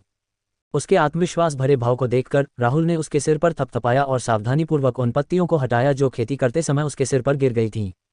ठीक है, तुमने मुझे हमेशा गर्व महसूस कराया है। बस इतना याद रखना कि आत्मसंतुष्ट होकर खुद को चोट न पहुंचाना, उसने धीरे से कहा। ये दुनिया बहुत बड़ी है और इसमें कई ऐसे प्रतिभाशाली लोग हैं जिनके बारे में आप नहीं जानते। हमेशा ये सोचिए कि बाहर कोई आपसे भी ज्यादा शक्तिशाली हो सकता है। ये सभा इसका अनुभव करने के लिए सबसे अच्छी जगह है। दुनिया भर के प्रतिभाशाली लोग वहां मौजूद होंगे और आपको उनसे प्रतिस्पर्धा करने का मौका मिलेगा। सुप्रिया ने सिर हिलाया। वह कभी घमंडी नहीं रही थी और समझती थी कि दूसरी प्रतिभाओं की तुलना में उसकी क्षमता कम हो सकती है, लेकिन इससे कोई फर्क नहीं पड़ता। उसे इतिहास का सबसे अच्छा शिक्षक मिला था। यही उसका तुरुप का पत्ता था और उसके आत्मविश्वास का स्रोत भी। ठीक है, कृपया निधि को यहाँ ले आओ। जैसे ही उसने बोलना समाप्त किया, राहुल ने शरीर शोधन घोल का एक और बर्तन बनाना शुरू कर दिया। अपनी शरीर शोधन साधना को आगे बढ़ाने के लिए उसे तंत्र के पुरस्कारों की आवश्यकता थी, जो उसे केवल शियांग यून की शरीर शोधन साधना में मदद करके ही मिल सकते थे। सुप्रिया केवल तलवार दाव की साधना करना चाहता था और खुशी शरीर शोधन साधना के लिए उपयुक्त नहीं था। इसलिए केवल उसका ये जीवन तीसरा शिष्य ही उसकी इसमें मदद कर सकता था। एकमात्र अफसोस की बात यह थी कि निधि अभी भी पढ़ना नहीं जानता था। सांस। जब राहुल गहन विचार में डूबा हुआ था, सुप्रिया नींद में डूबे निधि के साथ आया। बड़ी बहन, आप मुझे इतनी जल्दी यहाँ क्यों खींच लाईं? मैं अभी तक ठीक से जागा भी नहीं हूँ, निधि ने दुखी होकर कहा। कल वह पूरी तरह थक चुकी थी और सचमुच देर तक सोना चाहती थी। सूर्योदय के समय जागना उसके दिमाग में आखिरी बात थी। सुप्रिया ने धैर्यपूर्वक उत्तर दिया, तीसरी बहन, साधना के लिए सुबह का समय सबसे अच्छा है। चूंकि तुमने साधक बनने का फैसला कर ही लिया है, तो तुम बस आराम से कैसे सो सकते हो? क्या तुम अपने साथियों के बीच अजेय नहीं बनना चाहते? खुद को संभालो। जब उसने अपना पसंदीदा नारा सुना तो ऐसा लगा जैसे उसे कोई उत्तेजक इंजेक्शन दे दिया गया हो और वह अचानक ऊर्जावान हो गई। हे, बहुत बढ़िया सीनियर सिस्टर, आप चिंता मत कीजिए, मैं अपने साथियों के बीच जरूर अजेय बन जाऊंगा। फिर वह राहुल के पास गई और हैरान चेहरे के साथ पूछा, गुरुजी, आज मुझे क्या करना चाहिए? कल की तरह कढ़ाई में भिगोते रहो। बस फर्क इतना है कि आज घोल में मौजूद जड़ी बूटियां कल से कहीं ज्यादा असरदार हैं। अगर तुम उनकी सारी औषधीय शक्ति सोख लोगे तो मैं तुम्हें कुछ दिन मौज मस्ती करने दूंगा, राहुल ने मुस्कुराते हुए जवाब दिया। इस बार उसने शरीर शोधन के लिए जिन जड़ी बूटियों का इस्तेमाल किया था वे असाधारण थीं। अगर वह उनकी सारी औषधीय शक्ति को परिष्कृत कर पाती तो वह आसानी से भौतिकता के दायरे में पहुंच सकती थी। राहुल को अपनी क्षमता पर भरोसा था, यही कारण था कि उसने समाधान की क्षमता बढ़ाने का फैसला किया था। यदि वह वास्तव में सफल हो गई तो भविष्य में उसके लिए खेती करना और भी आसान हो जाएगा। आध्यात्मिक साधना की तुलना में शरीर शोधन साधना का अभ्यास करना कहीं अधिक कठिन था। अगर उनमें प्रतिभा, संसाधन या यहाँ तक कि समाधान ढूंढने की क्षमता की भी कमी होती तो ये यात्रा कठिन होती। आध्यात्मिक साधना और शरीर शोधन साधना में यही अंतर था। राहुल चाहता था कि शियांग यून दोनों साधना करे, लेकिन पहले उसे पढ़ना सीखना था। उसकी प्रतिभा के स्तर को देखते हुए यह संभव था। निधि की आंखें चमक उठी जब उसने सुना कि वह कुछ दिनों के लिए बाहर जाकर खेल सकती है। शिक्षक, आप झूठ तो नहीं बोल रहे हैं? उसने उम्मीद से पूछा। राहुल ने अपना सिर रगड़ते हुए कहा, तुम्हें पता है कि मैं ऐसी बातों के बारे में झूठ नहीं बोलूंगी। अगर तुम सचमुच ऐसा कर पाओगी तो मैं अपनी बात का सम्मान करूंगी। ठीक है, ये तो बस जड़ी बूटियों का ढेर था। उसने कल ही कुछ जड़ी बूटियां परिष्कृत कर ली थीं, तो आज वो जरूर आसानी से कर पाएगी। उसके आत्मविश्वास भरे भाव को देखकर राहुल मुस्कुराए बिना नहीं रह सका और उसने मन ही मन सोचा, अपनी पूरी कोशिश करो लेकिन बाद में रोना मत। शरीर शोधन घोल वाली इस कड़ाही में राहुल ने 2 उच्च श्रेणी की आध्यात्मिक जड़ी बूटियां और अन्य विविध जड़ी बूटियां डाली थीं। परिणामस्वरूप इसकी शक्ति काफी बढ़ गई थी और तापमान भी तेजी से बढ़ गया था। इससे पहले कि राहुल उसे चेतावनी दे पाती, वह असीम कड़ाही में कूद गई। पलक झपकते ही वह पुनः बाहर कूद पड़ी। वो यह इतना गर्म क्यों है? वह चिल्लाते हुए बगीचे में इधर उधर दौड़ने लगी, ठंडक पाने की कोशिश करने लगी। यह एहसास होने पर कि यह काम नहीं कर रहा है, यिन यून तालाब में कूद गया। ये दृश्य देखकर सुप्रिया चौंक गया। क्या शरीर को निखारने की साधना इतनी कष्टदायक थी? सौभाग्यवश वह साक्षर थी। तालाब में भीगने के बाद उसके शरीर का तापमान अंततः गिर गया और उसने राहुल को दयनीय दृष्टि से देखा। गुरुजी, क्या मैं उस कड़ाई में भीग नहीं सकता? उसकी दयनीय हालत देखकर राहुल थोड़ा निराश होने का नाटक करने लगा। उसने आह भरते हुए कहा, अगर तुम सच में नहीं चाहती तो भूल जाओ। मुझे डर है कि भविष्य में आप अपने साथियों के बीच अजेय नहीं रहेंगे। ये सुनकर सुप्रिया खुद को रोक नहीं पाए और जोर से हंस पड़ी। जब उसे एहसास हुआ कि वह अपना संयम खो चुकी है तो उसने जल्दी से अपना मुंह ढक लिया। शिक्षक वास्तव में जानता था कि उसे कैसे संभालना है। आश्चर्य की बात नहीं कि राहुल की बातें सुनने के बाद निधि पूरी तरह से प्रभावित हो गया। बिल्कुल नहीं, मैं अपने साथियों के बीच अजेय रहूंगा। कोई भी मुझसे यह उपाधि नहीं छीन सकता। ये कहते हुए उसने अपनी मुट्ठियां भींच लीं और फिर से कड़ाई के पास चली गई। उसने अंदर का तापमान जांचने के लिए हाथ बढ़ाया और पीछे हट गई। हालांकि जब उसे अपने शिक्षक के शब्द याद आए तो उसने अपनी आंखें बंद कर लीं और फिर से कढ़ाई में कूद गई। गर्मी से उसका चेहरा तुरंत लाल हो गया। दर्द सहन न कर पाने के कारण उसने कढ़ाई के किनारे को कसकर पकड़ लिया और दांत पीसने लगी। इस समय राहुल भी उसकी स्थिति को ध्यान से देख रहा था। अपने शरीर और मन को शांत रखें। इस शक्ति का विरोध करने की कोशिश न करें, इसके बजाय इसे अपने शरीर में समाहित करें। ये सुनकर उसने तुरंत आज्ञा का पालन किया और परिसंचरण प्रवाह मार्ग के अनुसार शक्ति को अवशोषित किया जो राहुल ने उसे कल सिखाया था। इस शक्ति से प्रेरित होकर धीरे धीरे उसके शरीर के चारों ओर एक सुनहरा कमल प्रकट हुआ। ये देखकर राहुल की भौहें तन गईं। कुछ अप्रत्याशित हुआ था। जिस क्षण स्वर्ण कमल प्रकट हुआ उसके शरीर से भयानक चूषण शक्ति निकलने लगी जो लगातार कड़ाही में मौजूद औषधीय शक्ति को अवशोषित कर रही थी। कुछ ही देर में उसने उसका आधा हिस्सा सोख लिया। इस समय उसके चारों ओर एक हल्की सुनहरी रोशनी प्रकट हुई जिसने उसके पूरे शरीर को ढक लिया। जैसे जैसे समय बीतता गया उसके शरीर के चारों ओर फैली सुनहरी रोशनी झिलमिलाने लगी और फिर लुप्त हो गई, जिससे लंबे बालों वाली एक वृद्ध दिखने वाली निधि का रूप सामने आ गया। सुप्रिया और राहुल दोनों ये देखकर अचंभित रह गए। इस पल मानो वह एक अद्वितीय सुंदरी में बदल गई हो। वह अकेली बैठी दूर तक देख रही थी और उसे एक बेहद अकेलापन महसूस हो रहा था। शिक्षक, क्या हो रहा है? होश में आने के बाद सुप्रिया ने तुरंत राहुल से पूछा। उस समय परी सुप्रिया को देखती हुई प्रतीत हुई। जिस क्षण उनकी आंखें मिली सुप्रिया तुरंत स्तब्ध अवस्था में आ गया। हालांकि वह परी की आकृति मोटे तौर पर देख पा रही थी लेकिन उसकी बारीकियां समझ नहीं पा रही थी। ऐसा लग रहा था जैसे उसके चेहरे पर कोहरा छाया हुआ हो। इस समय सुप्रिया को भी समझ आ गया था कि इस परी की शक्ति उसकी कल्पना से परे है। अगर वह निधि से संबंधित न होती तो उसे डर था कि अभी अभी देखी गई उसकी एक झलक उसे गंभीर रूप से घायल कर देती। जब उसने ये सोचा तो सुप्रिया को डर का एहसास हुआ। कितना अप्रत्याशित! जूनियर सिस्टर की पृष्ठभूमि कितनी अद्भुत है। कोई भी यह कल्पना नहीं कर सकता था कि यह प्यारी सी बच्ची भविष्य में इतनी भयावह बन जाएगी। राहुल ने सुप्रिया के सिर को सहलाया और उसके शरीर में कुछ आध्यात्मिक शक्ति स्थानांतरित की ताकि उसे सदमे से उबरने में मदद मिल सके। सुप्रिया, उसने कहा, तुमने जो कुछ देखा उसके बारे में तुम किसी को नहीं बता सकती, समझी? सुप्रिया ने गंभीर भाव से सिर हिलाया और कहा, गुरुजी, मैं समझ गया। ठीक है, अब तुम जाकर खेती कर सकते हो। ये काम मुझ पर छोड़ दो। ऐसा कहने के बाद राहुल ने फिर से आकृति को देखा। सुप्रिया ने साधना करने के लिए अपने कमरे में लौटने से पहले अपने स्वामी की ओर देखा। इस समय राहुल इतना उत्साहित था कि बोल नहीं पा रहा था। हालांकि दूर से उस आकृति को देखते हुए उसका भाव अभी भी बहुत शांत था। ये वही महान विशेषज्ञ होगा जिसने निधि के रूप में पुनर्जन्म लिया है। मेरा अनुमान सही था। मैं सचमुच उस दिन का इंतजार कर रहा हूं जब यून एर को अपने पिछले जीवन की यादें पुनः प्राप्त होंगी। चीजें और अधिक दिलचस्प होती जा रही हैं। असीम कड़ाही अचानक कांप उठी और उसमें से भयानक मात्रा में ऊर्जा निकली। ये देखकर राहुल ने हाथ बढ़ाया और ऊर्जा को दबा दिया। थोड़ी देर बाद निधि का चेहरा और भी लाल हो गया और उसके शरीर से सफ़ेद धुआं उठने लगा क्योंकि उसकी साधना का स्तर बढ़ने लगा। पलक झपकते ही वह दिव्य रहस्यवादी क्षेत्र में प्रवेश कर चुका था और अब वह यहीं नहीं रुक रहा था। फिर वह भौतिकीकरण के क्षेत्र में प्रवेश कर गई। अब उसके मुक्के की ताकत संभवतः लगभग 10 लाख जिन तक पहुंच सकती है। राहुल दंग रह गया और बहुत उत्साहित था। मेरा शिष्य वाकई बुरा नहीं है, जैसी कि किसी ऐसे व्यक्ति से उम्मीद की जाती है जो एक सीलबंद अमर क्षेत्र विशेषज्ञ बनने की क्षमता रखता हो। इस लड़की की वर्तमान शक्ति को देखते हुए साधारण भौतिकीकरण साधक उसका मुकाबला नहीं कर पाएंगे। यदि वह कुछ शक्तिशाली आक्रामक तकनीकें सीख ले तो शून्य क्षेत्र साधक के लिए भी उसे हराना कठिन हो जाएगा। हालांकि इन शक्तिशाली तकनीकों को सीखने के लिए उसे पहले पढ़ना सीखना होगा। कुछ देर बाद निधि ने अचानक गहरी सांस ली। असीम कड़ाई में रखा शरीर शोधन का घोल साफ हो गया था। धीरे से अपनी आंखें खोलकर निधि ने तुरंत मुस्कुराते हुए राहुल की ओर देखा। फिर वह कड़ाही से बाहर निकल गई। हे गुरुजी, क्या अब मैं अपने साथियों के बीच अजेय माना जा सकता हूँ? ये सुनकर राहुल हंसा और जवाब दिया, आप ज्यादा दूर नहीं हैं। अगली बार मैं तुम्हें कुछ आक्रामक तकनीकें सिखाऊंगा। उस समय तुम्हें अपने साथियों के बीच अजेय समझा जाएगा। लेकिन एक बात मुझे तुमसे कहनी है, अपने साथियों के बीच अजेय होना कोई बड़ी बात नहीं है। आखिरकार तुम हर समय अपने साथियों से तो नहीं लड़ोगे। रहस्यवादी दुनिया में तुम्हें अक्सर पुरानी पीढ़ी के लोगों से लड़ना पड़ेगा। तुम्हें और मजबूत बनना होगा ताकि तुम अपने हर दुश्मन से लड़ सको।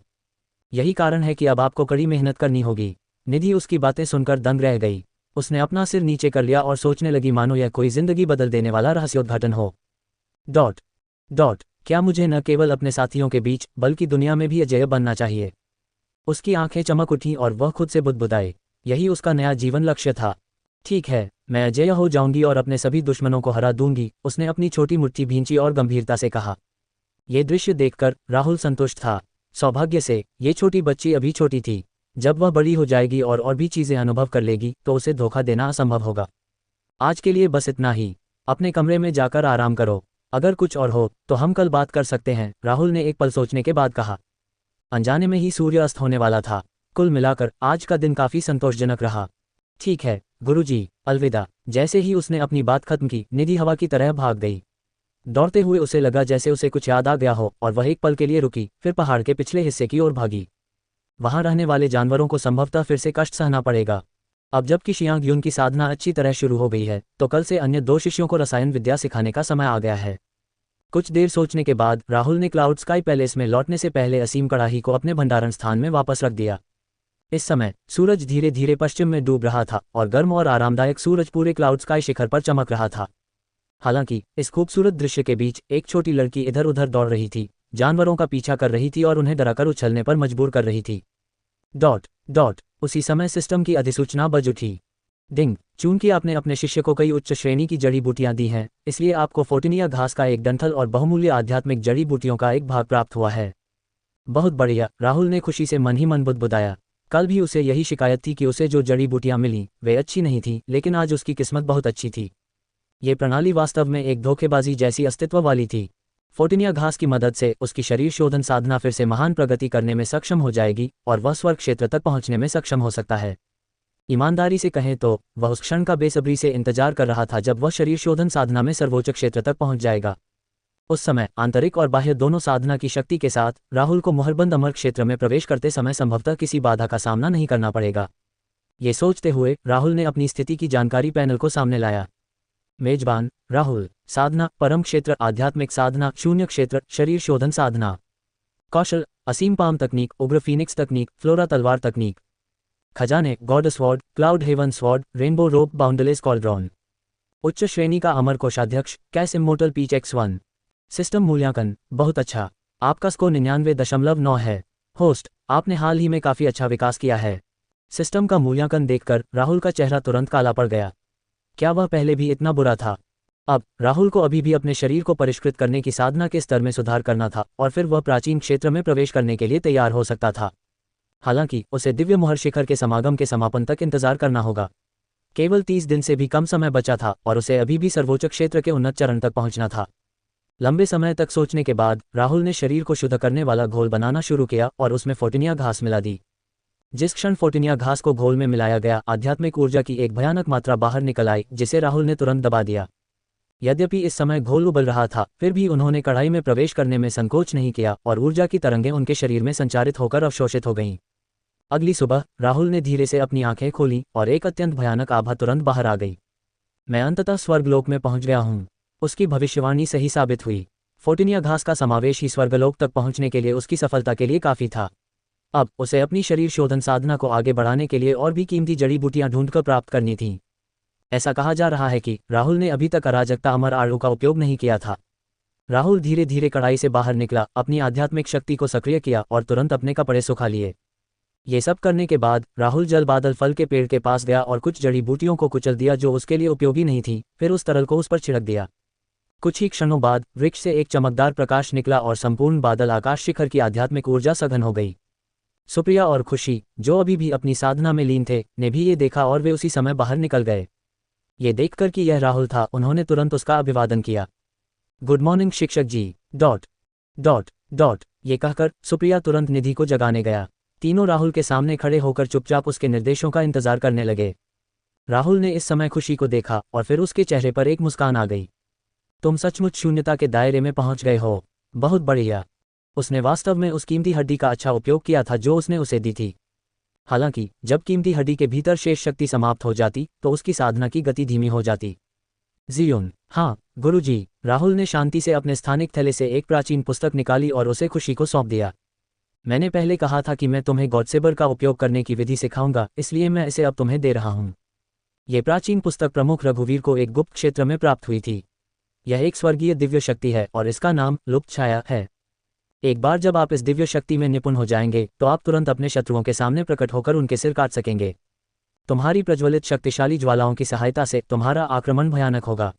मुझे डर है कि तुम्हारी बड़ी बहन भी इस हमले का सामना नहीं कर पाएगी। यदि आप इस दिव्य शक्ति में निपुणता प्राप्त करना चाहते हैं तो आपको अंतरिक्ष की शक्ति को ठीक से समझना होगा, जो कोई आसान बात नहीं है। यही कारण है कि मैंने आपको शून्य लोक से पहले यह नहीं सिखाया। ये शब्द सुनकर खुशी ने उत्साह से उस प्राचीन पुस्तक को पलटा। उसकी सामग्री पर एक सरसरी नज़र डालना ही उसे यह बताने के लिए पर्याप्त था कि ये दिव्य शक्ति असाधारण थी। धन्यवाद टीचर, आप सबसे अच्छे हैं। ठीक है, इतना उत्साहित होने की कोई ज़रूरत नहीं है। आखिरकार इस दिव्य शक्ति पर विजय पाना आसान नहीं है। कड़ी मेहनत करो। सभा में अब 30 दिन से भी कम समय बचा है। शायद उस समय दिव्य शक्ति काम आ जाए, राहुल ने खुशी का सिर सहलाते हुए कहा। जब प्रमुख रघुवीर चले गए तो उन्होंने राहुल को कई खजाने और तकनीकों के साथ छोड़ दिया। हालांकि उस समय राहुल एक साधक के रूप में बहुत बेकार था, इसलिए वह उनका अच्छा उपयोग नहीं कर सका। शुक्र है कि अब उनके पास अपने 3 शिष्य थे, इसलिए अंततः उनका उपयोग किया जा सका। इससे राहुल को सिस्टम से और भी अधिक उपयोगी वस्तुएं अर्जित करने का अवसर मिलेगा। ठीक है गुरुजी, मैं निश्चित रूप से गंभीरता से साधना करूंगा और आपको निराश नहीं करूंगा, खुशी ने आत्मविश्वास से कहा। उसका दिल पहले से ही खुशी से फूला हुआ था। हालांकि उसे लड़ना पसंद नहीं था, फिर भी वह मजबूत बनना चाहती थी। वह अधिक मजबूत बनना चाहती थी ताकि वह उन लोगों की रक्षा कर सके जिनकी वह परवाह करती है, बजाय इसके कि हर बार उसे सुरक्षा मिले। अब उसकी एक छोटी बहन भी थी। आमतौर पर उसकी बड़ी बहन उसकी रक्षा करती थी, तो अब उसके लिए अपनी छोटी बहन की रक्षा करने का समय आ गया था। गुरुजी, क्या आप मुझे भी कोई शक्तिशाली दिव्य शक्ति सिखा सकते हैं?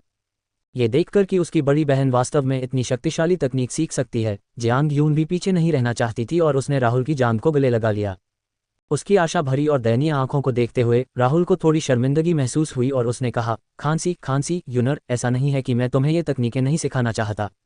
बात बस इतनी है कि तुम्हें तो पढ़ना भी नहीं आता, तो तुम ऐसी दिव्य शक्ति के बारे में कैसे जान सकते हो? अगर तुम सचमुच एक शक्तिशाली दिव्य शक्ति सीखना चाहते हो तो पहले पढ़ना सीखो, फिर मैं तुम्हें ज़रूर सिखाऊंगा। कैसा रहेगा? राहुल अब भी चाहती थी कि निधि पढ़ना सीखे। आखिरकार यह एक बुनियादी जीवन कौशल था। इसके बिना वह आध्यात्मिक साधना के मार्ग पर नहीं चल पाती, जो वास्तव में उसकी प्रतिभा की बर्बादी होती। हालांकि पढ़ना सीखना वाकई एक बड़ी समस्या थी। उसने उससे कितनी भी बार कहा, उसने एक न सुनी। वह क्या कर सकता था? गुरुजी, क्या आप सचमुच कह रहे हैं? अगर मैं सचमुच सारे शब्द पढ़ सकूं, तो क्या आप मुझे ये शक्तिशाली तकनीकें सिखाएंगे? विस्मयादिबोधक चिन्ह, उसने उत्सुकता से राहुल से पूछा और फिर ईर्ष्या से अपनी दूसरी बहन के हाथ में प्राचीन पुस्तक को देखा। ये तो पक्का है, जिस दिन तुम सारे शब्द पहचान लोगे, मैं तुम्हें तुरंत एक अद्भुत तकनीक सिखा दूंगा। कैसा रहेगा? राहुल ने आत्मविश्वास से कहा। वह ये भी सोच रहा था कि क्या उसे अध्यापक मोहन के लिए कुछ उपहार तैयार करने चाहिए ताकि वह उसे पढ़ना सिखा सके। जब तक ये छोटी लड़की गंभीरता से पढ़ना सीखने को तैयार थी, राहुल लगभग कुछ भी करने को तैयार थी। ठीक है, मैं कर लूंगा। जब मैं सीख लूंगा तो आपको अपना वादा निभाना होगा गुरुजी। निधि पास आया और राहुल की बांह हिलाता रहा, उसकी पुष्टि लेना चाहता था। उसने खुशी से उसका सिर सहलाया। ऐसा लग रहा था कि उम्मीद की किरण जगी है। जिसमें मधुमेह की भी समस्या है वो ये उपाय तुरंत देखें। ठीक है, मैं अपना वादा जरूर निभाऊंगा। ठीक है, जब तुम्हारा काम पूरा हो जाएगा तो मैं तुम्हें वो सब कुछ सिखा सकता हूं जो तुम सीखना चाहो, बशर्ते मुझे तकनीक पता हो। ठीक है टीचर, मैं आपको बिल्कुल निराश नहीं करूंगा, निधि ने उसकी छाती थपथपाई और कहा। वह पहले से ही कल्पना कर सकती थी कि वह दिव्य शक्ति का उपयोग करके एक साधारण हथौड़े के प्रहार से पृथ्वी को 2 भागों में विभाजित कर देगी। उस समय कोई भी शत्रु उसके हथौड़े के एक भी प्रहार का सामना नहीं कर सकेगा। वह उन्हें तब तक पीटती रहती जब तक वे अपनी मां के लिए रो नहीं पड़ते। हा, ये सोचकर वह अचानक गर्व से हंस पड़ी और उसका हृदय खुशी से भर गया। उसके मुस्कुराते चेहरे को देखकर सुप्रिया उन लोगों के लिए थोड़ा चिंतित महसूस करने से खुद को नहीं रोक सकी जिन्होंने उसकी छोटी बहन को नाराज किया था। किसी भी स्थिति में यह अच्छी बात थी कि वह गंभीरता से पढ़ना सीखने जा रही थी। राहुल ने फिर कहा, तुम दोनों यहीं रुको, मैं पहले निधि को अध्ययन कक्ष में भेजती हूँ। समझ गया गुरुजी। उन दोनों ने राहुल को निधि को ले जाते हुए देखा। सुप्रिया ने फिर खुशी से झिझकते हुए पूछा, जियुन, क्या आपको लगता है कि हमारी तीसरी बहन इस बार ठीक से पढ़ना सीख पाएगी? मुझे यकीन नहीं है। खुशी को वह समय याद आया जब उसने निधि को पढ़ना सिखाने की कोशिश की थी। ये छोटी बच्ची कोई साधारण इंसान नहीं थी जिसे पढ़ा सके। वह पढ़ने के अलावा हर चीज के प्रति उत्सुक दिखती थी। यह एक कठिन कार्य होगा। सुप्रिया भी असहाय थी और वह केवल यही आशा कर सकती थी कि जियांग यून इस बार सचमुच गंभीरता से काम करेगा या कम से कम मुसीबत से दूर रहेगा। यदि इस बार भी वह सफल नहीं हुई तो संभवतः यह एक निराशाजनक प्रयास था। जल्द ही राहुल निधि को साथ लेकर अध्ययन कक्ष में पहुंच गया। बड़े हुआंग, चिंता मत करो, इस बार वह तुम्हें और परेशान नहीं करेगी। वह जरूर पढ़ना सीख जाएगी। अगर तुम्हें उसकी बात पर यकीन नहीं भी है तो तुम मेरी बात पर यकीन कर सकते हो, ठीक है? चर्च के दरवाजे के बाहर राहुल ने अपनी छाती थपथपाई और अपनी शपथ ली। इस लड़की को पढ़ना सीखने का मौका देने के लिए राहुल अपना गौरव दांव पर लगाने को तैयार था। हालांकि इस घटना के बाद अध्यापक मोहन बेहद डर गए। चाहे उन्हें कुछ भी कहा जाए, वे निधि को दोबारा पढ़ाने को तैयार नहीं थे। जूनियर भाई राहुल, कृपया मुझ पर एक एहसान करें और मुझे छोड़ दें। अगर मैंने इस लड़की को कुछ और बार छेड़खानी करने दी तो यह मेरी हड्डियां तोड़ देगी। मैंने इतने लंबे समय तक छात्रों को पढ़ाया है, लेकिन ये पहली बार है जब मैं आपके शिष्य जैसा उग्र व्यक्ति से मिला हूं। मैं सचमुच इसे बर्दाश्त नहीं कर सकता, अध्यापक मोहन ने डर के भाव के साथ कहा। वह अपने फैसले पर अडिग था। उसकी जिंदगी ज्यादा महत्वपूर्ण थी। ये देखकर कि अध्यापक मोहन अभी भी इसके खिलाफ थे, राहुल घबराया नहीं। उसके मुंह के कोने थोड़े से ऊपर की ओर मुड़ गए और उसने मुस्कुराते हुए कहा, अध्यापक मोहन, क्या आप सच में इसकी अनुमति नहीं देंगे? डॉट डॉट मुझे यकीन है, अध्यापक मोहन ने दृढ़ता से उत्तर दिया। उस समय राहुल ने अपने भंडारण स्थान से एक अत्यंत कीमती खजाना निकाला। जब उन्होंने ये खजाना देखा तो अध्यापक मोहन का जबड़ा खुला रह गया। ये बकवास! यह एक ऐसा शासक था जिससे तेज रोशनी निकल रही थी। इसकी आभा देखकर ही पता चल रहा था कि यह खजाना उच्चतम गुणवत्ता का है। हालांकि अध्यापक मोहन महान निर्जन दिव्य संप्रदाय के एक एल्डर थे, लेकिन वे शक्तिशाली नहीं थे। उनका एक निश्चित दर्जा सिर्फ इसलिए था क्योंकि वे बच्चों को पढ़ाते थे। ये पहली बार था जब अध्यापक मोहन ने किसी अनमोल खजाने को इतने करीब से देखा था। उनके लिए ये खजाना बेहद आकर्षक था। राहुल ने धीरे से शासक को कुछ बार घुमाया और फिर इसे सीधे अध्यापक मोहन के सामने फेंक दिया। ओ प्रिय अध्यापक मोहन, आपने गलती से अपना खजाना जमीन पर क्यों गिरा दिया? अध्यापक मोहन तुरंत होश में आ गए। अरे बाप रे, उसने वास्तव में ऐसा किया। अध्यापक मोहन ने अपनी आंखें घुमाईं, लेकिन जब उन्होंने देखा कि आसपास कोई नहीं है तो वे खिलखिलाकर मुस्कुराए। आह, ये सचमुच मेरा है, मैं इसे तुरंत ले जाऊंगा। बिजली की गति से शासक को उठाने के बाद अध्यापक मोहन ने निधि की ओर देखा, जो राहुल के पीछे खड़ा था। डॉट डॉट डॉट आह, छोटे भाई राहुल, मैंने अभी इस बारे में गंभीरता से सोचा है। हालांकि आपकी बच्ची बहुत शरारती है, फिर भी उसे सिखाया जा सकता है। चूंकि वह कनिष्ठ भाई राहुल की शिष्या है, इसलिए मैं उसे फिर से सीखने के लिए अध्ययन कक्ष में लौटने की अनुमति दूंगा। हालांकि वह अच्छी तरह सीख पाएगी या नहीं, यह उसके अपने प्रयासों पर निर्भर करेगा। अध्यापक मोहन ने यह बात कुछ झिझक के साथ कही, लेकिन उनके चेहरे की चमकदार मुस्कान ने पहले ही उन्हें धोखा दे दिया था। अध्यापक मोहन की अभिव्यक्ति देखकर राहुल बस मुस्कुराया और फिर अपने भंडारण स्थान से एक जड़ी बूटी निकाली, जिसे देखकर अध्यापक मोहन एक बार फिर दंग रह गया। भाड़ में जाओ। ठीक है, मैं समझ गया। छोटे भाई राहुल, आपको बिल्कुल चिंता करने की जरूरत नहीं है। बस इस बच्ची को मेरे पास छोड़ दीजिए, मैं इसे जरूर अच्छी तरह पढ़ाऊंगा। मेरे रहते कोई दुर्घटना नहीं होगी, ठीक है? विस्मयादिबोधक चिन्ह। बूढ़े हुआंग ने आत्मविश्वास से अपनी छाती थपथपाए। ये देखकर राहुल को राहत मिली। बेशक, चाहे कोई कहीं भी हो, कुछ सिद्धांत आश्चर्यजनक रूप से एक जैसे ही थे। रिश्वत चापलूसी का सबसे सच्चा रूप था। राहुल के लिए ये दोनों चीजें आम थीं, लेकिन अध्यापक मोहन के लिए ये अलग थीं। ये वाकई दुर्लभ खजाने थे। निधि सफलतापूर्वक अध्ययन कक्ष में वापस आ गया था, इसलिए सब कुछ ठीक था। एक बार फिर उसने जड़ी बूटी जमीन पर फेंकी और कहा, हे भगवान, अध्यापक मोहन, आप हमेशा इतने लापरवाह क्यों रहते हैं? आपने सचमुच फिर से एक जड़ी बूटी खो दी। हर कोई उनके शानदार प्रदर्शन को देख रहा था। डॉट डॉट ये सुनकर अध्यापक मोहन तुरंत हंस पड़े। हे छोटे भाई राहुल, मैंने खुद को शर्मिंदा कर लिया। मैं पहले से ही बूढ़ा हो रहा हूं, इसलिए मेरे लिए कुछ चीजें भूल जाना सामान्य बात है। जैसे ही उसने बोलना खत्म किया, अध्यापक मोहन ने तुरंत जमीन पर पड़ी जड़ी बूटी उठा ली। वह इतना उत्साहित था कि बोल ही नहीं पा रहा था। उसे सचमुच राहुल से इतनी उदारता की उम्मीद नहीं थी। उसकी तुलना में दूसरे सरदार कंजूस लग रहे थे। क्लाउड स्काई शिखर वास्तव में असाधारण और प्रभावशाली था। जूनियर भाई राहुल, बस मेरी बात सुनो और बिल्कुल चिंता मत करो। यह मामला मुझ पर छोड़ दो। तुम निश्चिंत होकर अपना काम करो, अध्यापक मोहन ने आत्मविश्वास से कहा। यह सुनकर राहुल के चेहरे पर मुस्कान आ गई। फिर उसने मुड़कर निधि की तरफ देखा और कहा, यूनर, इस बार तुम्हें आज्ञाकारी होना होगा, समझी? तुम अब और कोई परेशानी नहीं खड़ी कर सकते। एक बार तुम पढ़ना सीख जाओ तो मैं तुम्हें स्वाभाविक रूप से कुछ शक्तिशाली तकनीकें सिखा दूंगा। ये सुनकर निधि खुशी से मुस्कुराया और सिर हिलाया। गुरुजी, मैं समझ गया। इस बार मैं जरूर गंभीरता से पढ़ना सीखूंगा। बड़े हुआंग, जल्दी करो और मुझे पढ़ना सीखने के लिए अंदर ले चलो। ये कहने के बाद जियांग यून ने अध्यापक मोहन को उनके कपड़ों से घसीटा और अध्ययन कक्ष में प्रवेश किया। डॉट डॉट ये देखकर अध्यापक मोहन हक्के बक्के रह गए। क्या ये छोटी बच्ची सचमुच पूरी तरह बदल गई थी? वह पढ़ना सीखने के लिए इतनी उत्सुक क्यों थी? ऐसा लग रहा था कि आखिरकार वह कोई निराशाजनक मामला नहीं था। अगर ऐसा ही था तो चिंता की कोई बात नहीं थी। इस प्रकार अध्यापक मोहन खुशी से मुस्कुराए। अध्यापक मोहन ने राहुल की ओर हाथ हिलाया और फिर निधि को अंदर ले गए। उसके प्रवेश करने से ठीक पहले निधि ने मुड़कर राहुल को अलविदा कहना नहीं भूला, जिससे वह आशा से भर गया। उन्हें उम्मीद थी कि इस बार वह सफल हो जाएंगी। जाने से पहले राहुल ने चुपके से अंदर झांका, ये देखने के लिए कि क्या वह सचमुच पढ़ना सीख रही है। तभी वह निश्चिंत होकर क्लाउड स्काई पीक पर लौटने की हिम्मत कर पाया। उसी समय सिस्टम का नोटिफिकेशन आ गया। डिंग, चूंकि आपने अपने शिष्य को स्वर्ग स्तर की दिव्य शक्ति लुप्त छाया उपहार में दी है, इसलिए आपको 10,000 गुना महत्वपूर्ण पुरस्कार मिला है।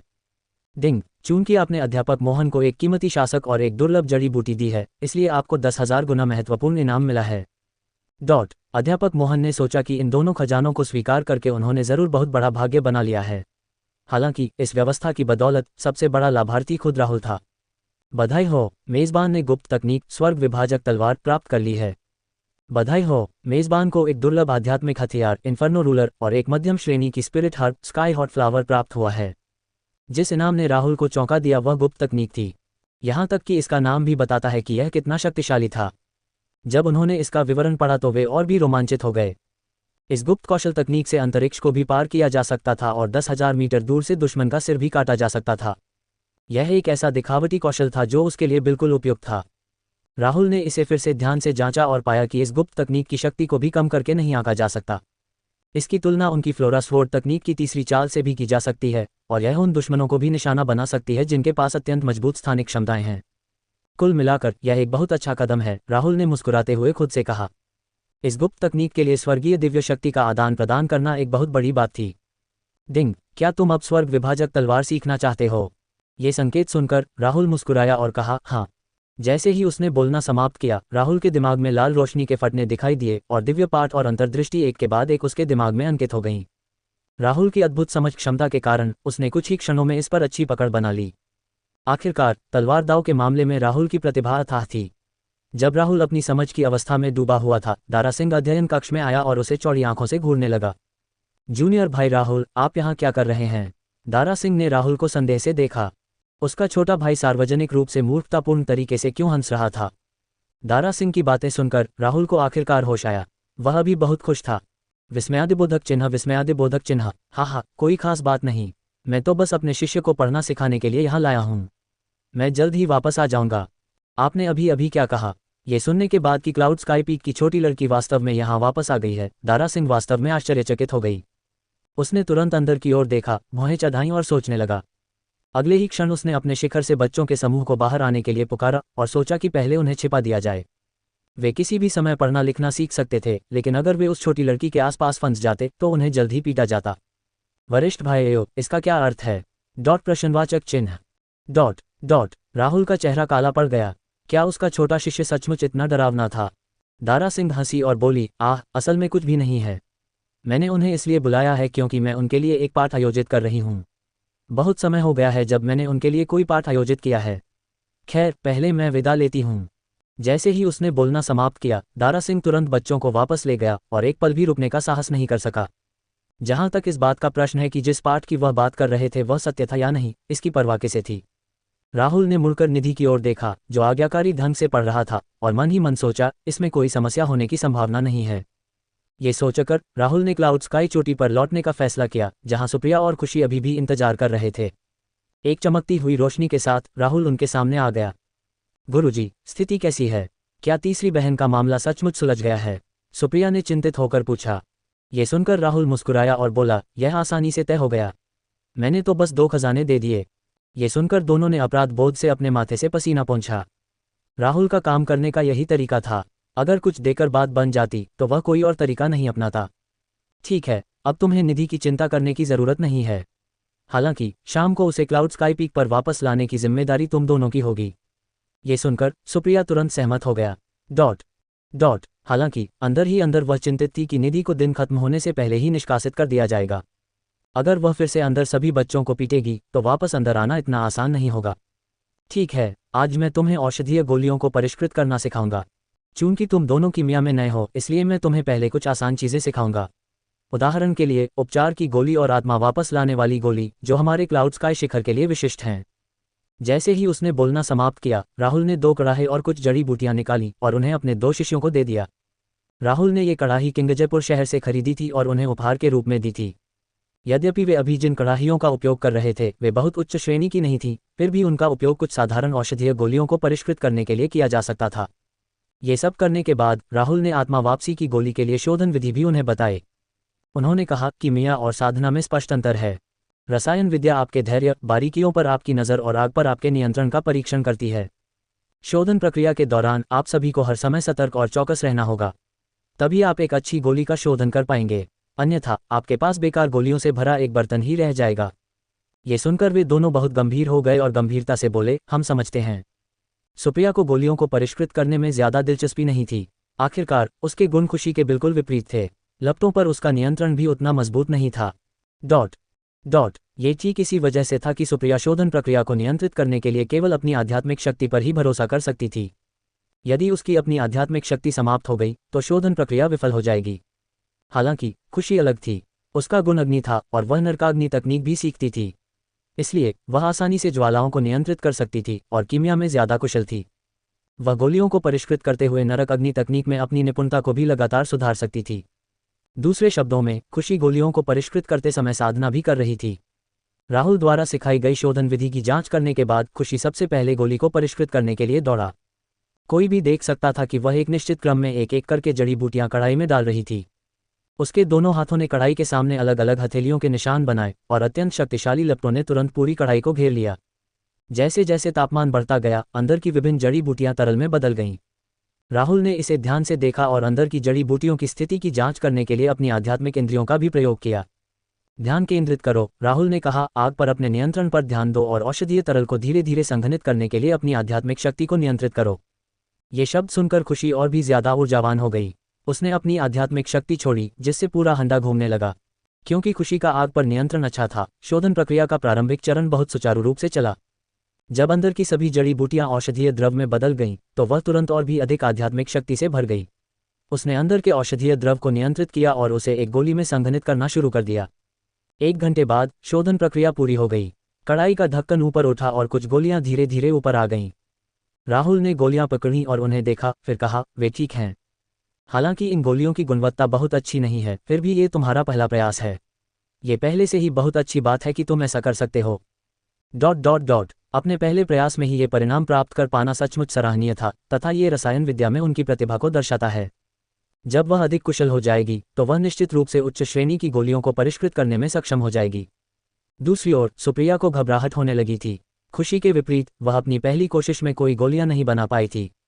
थोड़ी असहाय महसूस करते हुए वह बस अपने गुरु की ओर देखकर कह सकी, गुरुजी, मैं वास्तव में कीमिया के लिए उपयुक्त नहीं हूँ। मैं तलवार दाव की साधना क्यों नहीं जारी रखती? हालांकि वह खुद से थोड़ी निराश थी, लेकिन उसके गुण अनुपयुक्त थे और मूलतः उसकी प्रगति में बाधा बन रहे थे। वह इस बारे में कुछ नहीं कर सकती थी। आखिरकार हर कोई अलग अलग पैदा होता है। वह तलवार दाव की साधना के लिए उपयुक्त थी, जियुन कीमिया के लिए उपयुक्त थी और निधि खांसी वह लड़ने के लिए बिल्कुल उपयुक्त थी।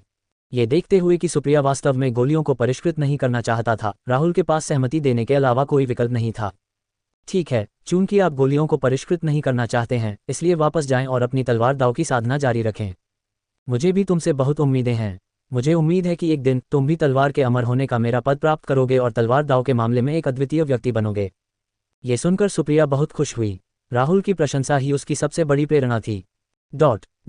राहुल की पहली शिष्या होने के नाते उसे स्वाभाविक रूप से अपने गुरु की तलवार तकनीक का अच्छी तरह से अभ्यास करना पड़ा। उसे आशा थी कि वह अपने गुरु की तरह एक अद्वितीय तलवार साधक बन सकेगी और अपनी तलवार से दुनिया पर प्रभुत्व स्थापित कर सकेगी। गुरुजी, मैं आपको बिल्कुल निराश नहीं करूंगी। बस इंतजार कीजिए और देखिए, मैं जरूर तलवारबाजी में माहिर बनूंगी, सुप्रिया ने अपनी मुठ्ठियां भींचते हुए कहा। जब तलवार चलाने की बात आई तो वह कहीं अधिक आश्वस्त थी। ठीक है, वापस जाओ और खेती करो, मुझे तुम पर विश्वास है। राहुल की अपेक्षाओं को ध्यान में रखते हुए सुप्रिया अपने नरक काटने का अभ्यास करने के लिए पहाड़ के पीछे चली गई। इन 30 दिनों से भी कम समय में उसे हेल स्लैश में महारत हासिल करनी थी। जहां तक खुशी की बात है, एक गोली को परिष्कृत करने के बाद वह दूसरी गोली को परिष्कृत करने से पहले केवल एक पल के लिए आराम करती थी। राहुल उसके साथ खड़ा था, उसका मार्गदर्शन कर रहा था और उसकी गलतियों को बताने में मदद कर रहा था। डिंग, चूंकि आपने अपने शिष्य को आत्मा वापसी की गोली के लिए शोधन विधि सिखाई है, इसलिए आपको 10,000 गुना महत्वपूर्ण पुरस्कार मिला है। डिंग, चूंकि आपने अपने शिष्य को एक निश्चित संख्या में जड़ी बूटियां दी हैं, इसलिए आपको एक महत्वपूर्ण पुरस्कार मिला है। लो आ गया, देखते हैं मेरी किस्मत कैसी होती है। डिंग, बधाई हो, आपने उच्च स्तरीय आत्मा वापसी की गोली बनाने की शोधन विधि सीख ली है। क्या आप इसे तुरंत सीखना चाहते हैं? क्या वास्तव में कोई उच्च श्रेणी की आत्मा वापसी की गोली है? राहुल हक्का बक्का रह गया। उसने ध्यान से शोधन विधि और विवरण की जांच की, जिसके बाद वह सदमे से बेकाबू हो गया। यद्यपि यह उच्च श्रेणी की आत्मा वापस लाने वाली गोली मृतकों को वापस जीवित नहीं कर सकती, लेकिन ये किसी भी गंभीर चोट को ठीक कर सकती है और यहाँ तक कि किसी की शारीरिक शक्ति को भी बहाल कर सकती है। लड़ाई में ये सचमुच एक अच्छी बात थी। हाँ, ये गोली वाकई बुरी नहीं है। इसके प्रभावों को समझने के बाद राहुल बहुत खुश हुआ। हाल ही में इस प्रणाली के सभी पुरस्कार बहुत ही सुखद रहे थे। डिंग, बधाई हो, आपको 3 दुर्लभ आध्यात्मिक जड़ी बूटियां और उच्च श्रेणी की आध्यात्मिक जड़ी बूटियां प्राप्त हुई हैं। ये सूचना सुनने के बाद राहुल अचानक उत्सुकता से भर गया। क्या ये वास्तव में उच्च श्रेणी की आत्मा वापसी की गोली को परिष्कृत करने के लिए आवश्यक जड़ी बूटियां थीं? डॉट डॉट राहुल दंग रह गया। वाह, आजकल सिस्टम वाकई बहुत विचारशील हो गया है। जैसे ही वह खुशी में डूबा, खुशी अचानक उत्साहित होकर आगे आया। उसने अपने हाथ में कुछ आत्मा वापस लाने वाली गोलियां कसकर पकड़ लीं और खुशी से चिल्लाई, गुरुजी, मुझे लगता है कि मैं सफल हो गई। ये सुनकर राहुल चौंक गया और जल्दी से उसके हाथ से गोलियां ले लीं और उनकी जांच की। बहुत अच्छा। इस समय राहुल ने अपनी शिष्या को आश्चर्य से देखा। उसने कभी उम्मीद नहीं की थी कि उसकी किमियागिरी में इतनी अद्भुत प्रतिभा होगी। ये गोलियों को परिष्कृत करने का उनका केवल दूसरा अवसर था, फिर भी उन्होंने कुछ उच्च गुणवत्ता वाली औषधीय गोलियों को परिष्कृत किया था। खांसी, ये अच्छे हैं। अच्छा काम करते रहो। अब तक जिन 3 शिष्यों को उन्होंने अपनाया था, उनमें से प्रत्येक की अपनी अपनी खूबियां थीं। झूगे युएयू तलवार चलाने में माहिर था, खुशी रसायन विद्या में निपुण था और निधि के पास भयानक शक्ति थी। यह आत्मा वापस लाने वाली गोली बनाने का तुम्हारा दूसरा ही मौका है, फिर भी तुम इस स्तर तक पहुंच ही गए। बहुत बढ़िया। शियुन, तुम कीमिया में बहुत प्रतिभाशाली हो, लेकिन तुम घमंडी नहीं हो सकती। आखिरकार तुमने जो आत्मा वापस लाने वाली गोली बनाई है, वह तो बस एक साधारण गोली है। आप इसे कुछ और बार परिष्कृत कर सकते हैं ताकि आप इससे परिचित हो सकें। कुछ दिनों बाद मैं आपको अन्य गोलियों को परिष्कृत करना सिखाऊंगा, जैसे कि पंख वाली अमर गोली। ये सुनकर खुशी की आंखें चमक उठीं। वह बहुत उत्साहित थी। उसने पंख अमर गोली के बारे में भी सुना था और जानती थी कि यह कितनी शक्तिशाली है। यदि वह वास्तव में कीमिया में निपुण हो जाती, तो वह भविष्य में साधना संसाधनों के मामले में शिखर का समर्थन करने में सक्षम होती। ठीक है टीचर, मैं समझ गई, उसने उत्साह से कहा। फिर वह अभ्यास जारी रखने के लिए अपनी कड़ाही अपने कमरे में ले गई। खुशी को जाते हुए देखकर राहुल मेघ आकाश महल लौट आया। वहां पहुंचकर उसने उच्च श्रेणी की आत्मा वापसी की गोली के शोधन विधि का अध्ययन करना शुरू किया।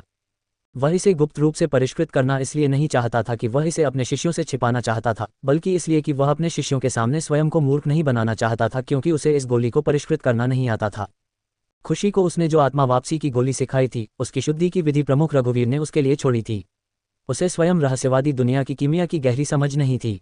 खुशी को एक ही प्रयास में एक गोली को परिष्कृत करते देखने के बाद राहुल थोड़ा घबरा गया। यदि वह अपने पहले प्रयास में सफल नहीं हुआ, तो उसके शिक्षक के रूप में क्या इससे उसकी प्रतिष्ठा और छवि को नुकसान नहीं पहुंचेगा? इसलिए उसे गुप्त रूप से अभ्यास करना पड़ा। जब वह सफलतापूर्वक इसे परिष्कृत कर लेता, तभी वह इसे खुशी को दिखाता और सिखाता। असीम कड़ाई को अपने स्थान पर रखने के बाद राहुल ने शोधन विधि का गंभीरता से अध्ययन करना शुरू कर दिया। ठीक है, मैं सबसे पहले उन जड़ी बूटियों को अलग अलग प्रकारों में बांटूंगी जिनका मैं उपयोग करूंगी और उन्हें ठीक से व्यवस्थित करूंगी।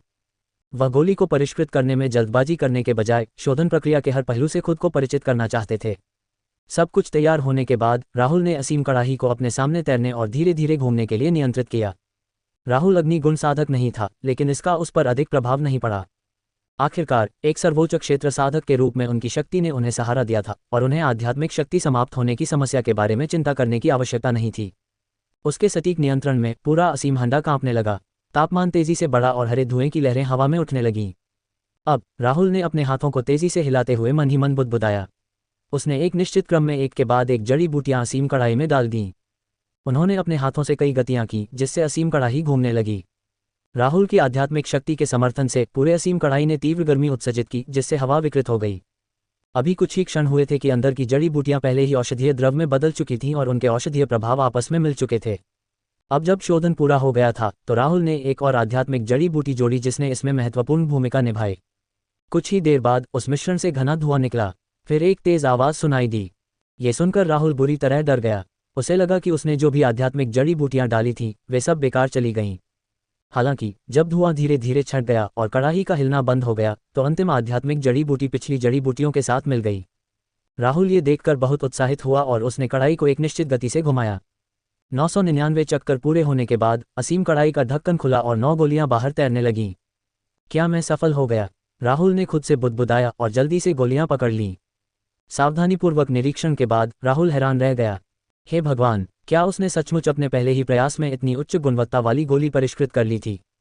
9 चमकदार गोलियों को देखकर राहुल अविश्वास में था। इन 9 गोलियों में से हर एक अत्यंत उच्च गुणवत्ता की थी। ऐसा परिणाम शायद कुछ कुशल कीमियागरों के लिए भी असंभव था। हाँ, अच्छा, मैं अब भी सर्वश्रेष्ठ हूँ। उसने 9 गोलियां एक तरफ रख दी और फिर उसे एहसास हुआ कि कढ़ाई में अभी भी 10 कम गुणवत्ता वाली गोलियां हैं। उसने उन्हें रख लिया क्योंकि उसे लगा कि भविष्य में ये काम आ सकती हैं। फिर जैसे ही वह गोलियों का एक और बैच बनाने वाला था, किसी ने क्लाउड स्काई पैलेस के दरवाजे पर दस्तक दी। राहुल, अंदर मत छुपो, जल्दी आओ। यह उग्र आवाज़ सुनकर उसका शरीर कांप उठा। उसने तुरंत अपनी असीम कड़ाही को अपने भंडार में रख दिया। जब उसने दरवाजा खोला तो उसने वंश मेहता को गुस्से में देखा और उसके बगल में एक छोटा बच्चा था जिसे बुरी तरह पीटा गया था। ये छोटा बच्चा स्वाभाविक रूप से उनका बेटा लक्ष्य मेहता था। ये देखकर राहुल तुरंत एक निष्कर्ष पर पहुंच गया और उसके मुंह के कोने फड़कने लगे।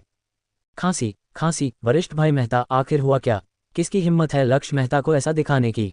ओह, कितना भयानक है। मुझे नहीं लगता कि जब वह घर आएगा तो उसकी माँ भी उसे पहचान पाएगी। राहुल ने उलझन का नाटक किया। उसने लक्ष्य मेहता का चेहरा चिंता से सहलाते हुए कहा, जल्दी से बताओ कि तुम्हें इस तरह किसने पीटा।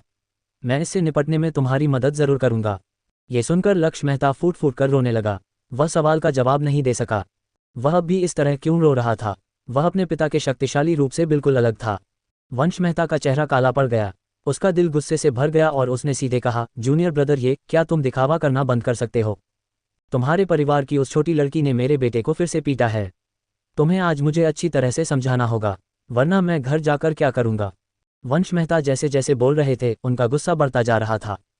यदि वह राहुल से कमजोर न होता तो वह राहुल से झगड़ा कर लेता। कौन अपनी संतान को इस तरह देखना सहन कर सकता है? वंश मेहता का प्रश्न सुनकर राहुल ने मुस्कुराते हुए उत्तर दिया, वरिष्ठ भाई मेहता, ऐसा मत करो।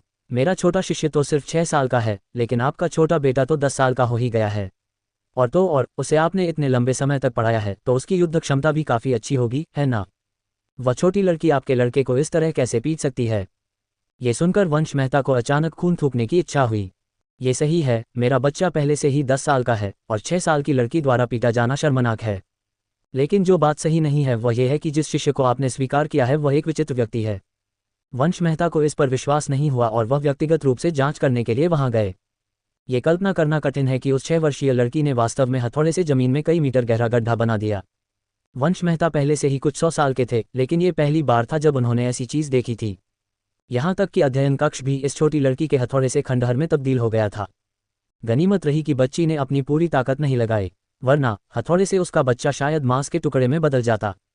उसका चेहरा और भी उदास होता जा रहा था, लेकिन वह बेबस था। छोटी बच्ची की शिक्षिका ऐसी नहीं थी जिससे वह निपट सके।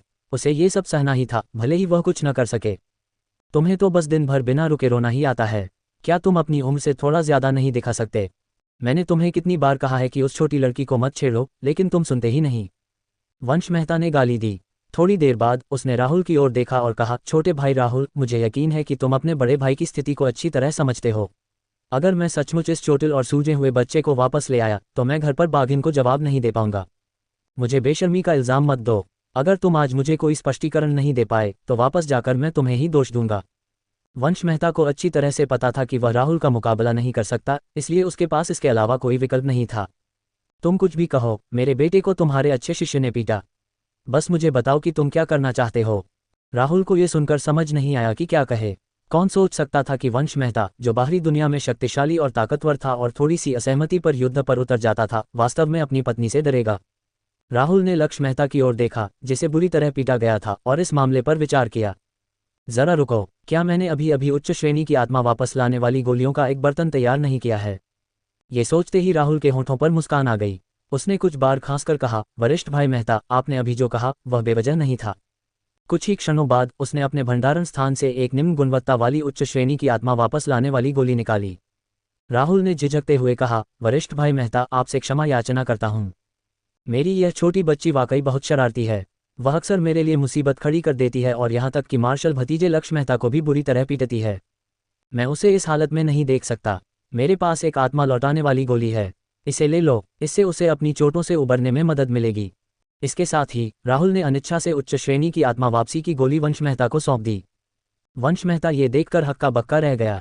उसकी नज़रें राहुल के हाथ में आत्मा वापस लाने वाली गोली पर टिकी थीं। अरे बाप रे, वह इतनी कीमती गोली इतनी आसानी से दे सकता था। मुझे पता था कि उसके पास बहुत सारा खजाना है, लेकिन उसे स्वयं देखना वास्तव में कुछ और ही है।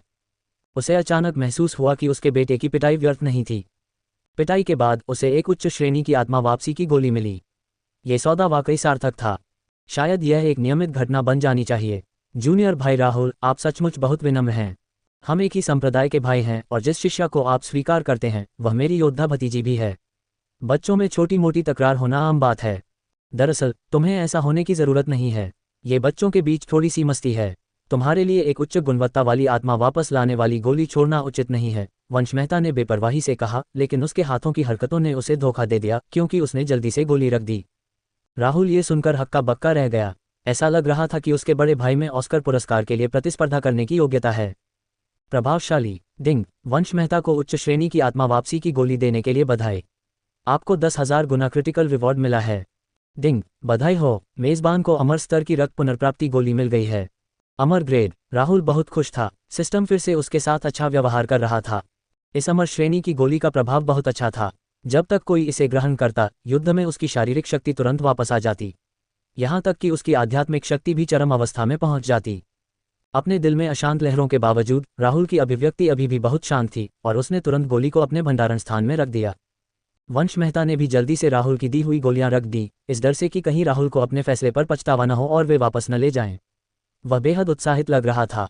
उसे देखकर ऐसा लग रहा था कि वह लक्ष्य मेहता को यह नहीं देगा। राहुल हंसा। वरिष्ठ भाई मेहता, आप इसे लक्ष्य मेहता को क्यों नहीं दे देते ताकि वह ठीक हो सके। वंश मेहता शर्मिंदा दिखे। हालांकि लक्ष्य मेहता को बहुत बुरी तरह पीटा गया था, लेकिन ये सिर्फ ऊपरी चोट थी। वह बस एक सामान्य सी गोली ले सकता था। इतनी कीमती गोली लेने की कोई ज़रूरत नहीं थी। अगर उसने सचमुच उसे खा लिया तो ये किसी चिड़िया को मारने के लिए तोप चलाने जैसा होगा। दूसरे शब्दों में, ये पूरी तरह से अतिशयोक्ति होगी। वंश मेहता ने पहले ही गोली को फिलहाल अपने पास रखने का निर्णय ले लिया था। भले ही घर पहुंचने पर उसे बाघिन के प्रकोप का सामना करना पड़ा, लेकिन यह उसके लिए उचित था। वह किसी भी पल सफलता पाने की कगार पर था। इस गोली के साथ उसे अपनी सफलता का और भी ज्यादा भरोसा हो गया था। हर कोई उनके शानदार प्रदर्शन को देख रहा था। वह इस गोली के लिए सबसे उपयुक्त व्यक्ति था। ये सोचते ही वंश मेहता ने तुरंत गंभीर भाव से कहा, युवक, अपनी गलतियों से सीखने के लिए अब थोड़ा कष्ट सहना अच्छी बात है। मैं चाहता हूं कि वह दूसरों को भड़काने की कीमत का अनुभव करे ताकि वह भविष्य में आने वाली परेशानियों से बच सके। जूनियर भाई राहुल, आपके नेक इरादों के लिए शुक्रिया। खांसी चूंकि और कुछ नहीं है, इसलिए मैं पहले अपने बेटे को घर ले जाऊंगा। राहुल अवाक रह गया, लेकिन उसने कुछ नहीं कहा।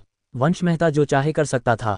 एकमात्र अफसोस की बात यह थी कि उन्हें इस निम्न गुणवत्ता वाली उच्च श्रेणी की आत्मा वापसी की गोली के प्रभावों को व्यक्तिगत रूप से देखने का मौका नहीं मिला। हालांकि यह कोई बड़ी बात नहीं थी। आखिरकार उसके पास अभी और भी बहुत कुछ था और वह इसे किसी और दिन आजमा सकता था। जाने से पहले वंश मेहता ने मुड़कर राहुल की तरफ देखा। एक बात है जो मैं तुम्हें बताना लगभग भूल ही गया था। जब समय मिले तो तुम्हें जल्दी से मुख्य शिखर पर जाकर देखना चाहिए। थोड़ी देर और होती तो मुख्य शिखर पर स्थित सभा हॉल ढहा दिया जाता। ये छोटी लड़की सचमुच परेशानी पैदा करने में माहिर थी। क्या वह वास्तव में मीटिंग हॉल को गिराना चाहता था? अरे नहीं, मुझे पहले जल्दी जाना होगा, वरना बाकी लोग भी शिकायत लेकर आ जाएंगे। जैसे ही उसने बोलना समाप्त किया, राहुल सीधे मुख्य शिखर पर पहुंच गया। एक पल भी देरी करने की हिम्मत नहीं जुटा पाया। इस छोटी सी लड़की ने उसे सचमुच बहुत अधिक चिंतित कर दिया था। शुरू में तो उसने सोचा था कि निधि इस बार जरूर आज्ञाकारी होगी और पढ़ना सीख जाएगी, लेकिन ऐसा लग रहा था कि इस बार उसने जो मुसीबत खड़ी की थी वह पहले से कहीं ज्यादा बड़ी थी। क्या वह मीटिंग हॉल को तोड़ने की कोशिश कर रही थी? उन्होंने फायरी फीनिक्स तकनीक को पूरी ताकत से सक्रिय किया और पलक झपकते ही मुख्य शिखर पर पहुंच गए। वहां पहुंचकर उसने अध्ययन कक्ष का बचा हुआ हिस्सा देखा। यह सचमुच असहनीय दृश्य था। काश इससे तो उसके लिए और भी मुसीबतें खड़ी हो जातीं। आसपास की स्थिति का शीघ्रता से निरीक्षण करने के बाद उसने दूर से शोरगुल देखा, इसलिए वह शीघ्रता से उड़कर वहां पहुंचा। एक छोटी सी लड़की को एक हाथ से बड़ा हथौड़ा पकड़े हुए देखा जा सकता था जब वह अपने सामने शिष्यों के एक समूह से बात कर रही थी। मेरा समय बर्बाद मत करो, सब मिलकर मेरे पास आओ, मैं तुम सबको पीट दूंगा। इस स्थान पर हंगामा पहले ही फैल चुका था, इसलिए आसपास के सभी शिष्य ये देखने के लिए दौड़ पड़े कि क्या हो रहा है। हालांकि जब शिष्यों ने देखा कि क्या हो रहा है तो वे दंग रह गए। एक छोटी सी लड़की, जिसकी उम्र लगभग 6 साल थी, ने वास्तव में एक बड़े हथौड़े से पूरे अध्ययन कक्ष को नष्ट कर दिया था। आखिर इस छोटी सी बच्ची को शिष्या किसने बनाया? वो तो बहुत ज्यादा मजबूत थी, है ना? मुझे यकीन नहीं हो रहा कि मैं क्या देख रहा हूँ। वो बहुत छोटी है, लेकिन उसकी ताकत पहले ही भयानक स्तर पर पहुंच चुकी है। मुख्य शिखर से आए लोगों के एक समूह ने बारी बारी से लड़ाई की, लेकिन वास्तव में वे उससे निपट नहीं पाए। प्रश्नवाचक चिन्ह। उस हथौड़े के हर वार में लाखों जिन का बल होता है, तुम्हें पता है। तुम हमसे उससे निपटने की उम्मीद कैसे करते हो? क्या तुम कर सकते हो? शिष्यों का समूह घबरा गया क्योंकि वे सब कुछ बड़ी आंखों से देख रहे थे। हालांकि उनके सामने खड़ी छोटी लड़की अभी भी सभा भवन के पास आ रही थी और शिष्यों को पीछे हटने के लिए मजबूर होना पड़ा। बाहर ये दृश्य देखकर गोपाल की आंखें खुली की खुली रह गईं। वह बहुत भावुक हो गया। सांस, अब तो छोटी छोटी लड़कियां भी बहुत डरावनी लगती हैं। उसकी उम्र में अपनी तुलना उससे करने पर मैं तो वाकई औसत दर्जे की हूँ। गोपाल ने एक लंबी सांस ली। अब उसे पता चल गया था कि यह छोटी बच्ची कौन थी। यदि वह गलत नहीं था तो यह छोटी लड़की ही वह नई शिष्या होगी जिसे क्लाउड स्काई पीक ने स्वीकार किया है। अगर उसने आज जो कुछ हुआ वो सब न देखा होता तो वो इसे मजाक समझता। आखिर कौन यकीन कर सकता था कि एक छोटी सी बच्ची इतनी ताकतवर हो सकती है। कुछ देर आगे बढ़ने के बाद निधि को अचानक कुछ याद आया। उसने मुड़कर भीड़ से पूछा, गोपाल कौन है, क्या वह यहाँ है? ऐसा कहने के बाद निधि ने अपने हाथ में हथौड़ा नीचे फेंक दिया जिससे जमीन टूट गई। ओह डॉट डॉट डॉट। ये सुनकर गोपाल, जो मूल रूप से शो देखने आया था, अचानक बुरा महसूस करने लगा। उसे ठंडा पसीना आ गया। वह अचानक मुझे मेरे पूरे नाम से क्यों बुला रही है? वह मुझे ढूंढ रही है। गोपाल भी उलझन में था। उसे समझ नहीं आ रहा था कि क्या हो रहा है। उसे याद नहीं आ रहा था कि उसने इस छोटी बच्ची को क्यों उकसाया था। गोपाल का नाम सुनकर भीड़ ने अवचेतन रूप से उसकी ओर देखा। गोपाल ने जब सबकी नज़रें अपनी ओर देखीं तो वह कांप उठा। उसने मुड़कर पीछे देखा। दुर्भाग्यवश उसके पीछे कोई नहीं था, जिससे वह और भी अधिक घबरा गया। ओह! गोपाल सिंह ने पीछे मुड़कर देखा कि भीड़ की नज़रें अब भी उसी पर टिकी हैं। फिर उसने बेशर्मी से पूछा, तुम में से गोपाल सिंह कौन है? काफ़ी देर तक किसी ने जवाब नहीं दिया तो उसने हाथ हिलाकर कहा, तो गोपाल यहाँ नहीं है। वैसे छोटी बहन, आप गोपाल को क्यों ढूंढ रही हैं? गोपाल ने शांत रहने का नाटक किया। इस समय उसने कोई जोखिम लेने की हिम्मत नहीं की। आखिरकार वह यहाँ मौज मस्ती में शामिल होने आया था और मौज मस्ती का विषय नहीं बनना चाहता था। इसके अलावा भले ही यह छोटी लड़की उसे हरा न सके, फिर भी उसने उस पर हाथ उठाने की हिम्मत नहीं की। आखिरकार वह राहुल की शिष्या थी। यहाँ तक कि उसके पिता में भी ऐसा करने की हिम्मत नहीं होगी। इस कारण से उन्होंने एक नाटक प्रस्तुत किया। ये देखकर कि गोपाल यहाँ नहीं था, निधि बहुत निराश हुआ। आखिरकार उसे अच्छी तरह याद था कि उसके शिक्षक ने उसे बताया था कि उसकी बड़ी बहन ने गोपाल की पिटाई की थी। उसने अप्रिय स्वर में कहा और अपना हथौड़ा कुछ बार इधर उधर घुमाया। वह क्यों नहीं आया? अगर वह यहाँ नहीं है तो मैं उसे पीट भी नहीं सकता। ये सुनकर गोपाल का दिल ठंडा पड़ गया। अगर मुझे ठीक से याद है तो मैंने तुम्हें उकसाया नहीं था, तो फिर तुम मुझे क्यों पीटना चाहते हो? निधि को अचानक एक अच्छा विचार सूझा। उसने गोपाल की ओर देखा और मुस्कुराते हुए कहा, वरिष्ठ भाई, आपको रास्ता तो पता ही होगा, है ना? क्या आप मुझे हिडन स्वॉर्ड पीक तक ले जा सकते हैं? ये सुनकर गोपाल ने तुरंत मना कर दिया। खांसी, दरअसल मैं उस जगह से ज्यादा वाकिफ नहीं हूँ, लेकिन छोटी बहन, मेरा सुझाव है कि आप वहां न जाएं। आखिरकार वहां बहुत सारे डरावने राक्षस हैं। ये बहुत डरावना है, इसलिए वहां न जाना ही बेहतर है। तुम मुझसे झूठ तो नहीं बोल रहे हो? निधि और भी अधिक उत्साहित हो गई जब उसने सुना कि वहां भयानक राक्षस थे। जब सभी ने गोपाल की अभिव्यक्ति देखी तो वे सभी मन ही मन हंस पड़े। हिडन स्वॉर्ड पीक का सबसे बड़ा शिष्य अब इतना काय क्यों बन रहा था? उसे एक छोटी बच्ची के सामने इतना डरपोक बनते देखना वाकई बहुत अच्छा लग रहा था। हालांकि कुछ लोग तो बस दुनिया को जलते हुए देखना चाहते थे। छोटी बहन, यहाँ मुख्य चोटी पर करने के लिए कुछ भी मज़ेदार नहीं है। क्या हम आपको हिडन स्वॉर्ड चोटी पर ले चलें? मैंने सुना है कि चोटी के ऊपर एक अच्छी जगह है जहाँ कई दुर्लभ तलवारें हैं। अगर तुम एक ही बार में उस जगह को तोड़ दोगे तो हमें तुम्हारी ताकत का यकीन हो जाएगा। ये सुनकर गोपाल का चेहरा काला पड़ गया, लेकिन निधि और भी अधिक उत्साहित हो गया। बहुत बढ़िया, जल्दी करो और मुझे हिडन स्वॉर्ड पीक पर ले चलो। गोपाल का चेहरा डर से पीला पड़ गया। उसने उस शिष्य की ओर देखा जिसने अभी अभी सुझाव दिया था और अपना निर्णय सुनाया। वैसे भी शुरुआत तो तुमने ही की है, इसलिए मुझे दोष नहीं दे सकते। मैं तो उल्टा ही करूंगा। ये सोचकर गोपाल ने सुझाव दिया, छोटी बहन, छिपी हुई तलवार की चोटी मज़ेदार नहीं है। क्या मैं आपको तलवार आत्मा की चोटी पर ले जाऊं? स्वॉर्ड स्पिरिट पीक सबसे दिलचस्प जगह है और वहां कई विदेशी जानवर हैं जिनमें से कई को आपने पहले नहीं देखा होगा। ये सुनकर तलवार आत्मा शिखर के लोग चौंक गए। भाड़ में जाओ, गोपाल कितना दुष्ट था। मत करो, मत करो, मत करो। स्वॉर्ड स्पिरिट चोटी बिल्कुल भी दिलचस्प नहीं है। क्यों ना हम रिटर्निंग क्लाउड्स चोटी पर जाएं? वह जगह बहुत दिलचस्प है। मैं बस यही कह रहा हूँ, क्या स्काईरीच चोटी पर जाना बेहतर नहीं होगा?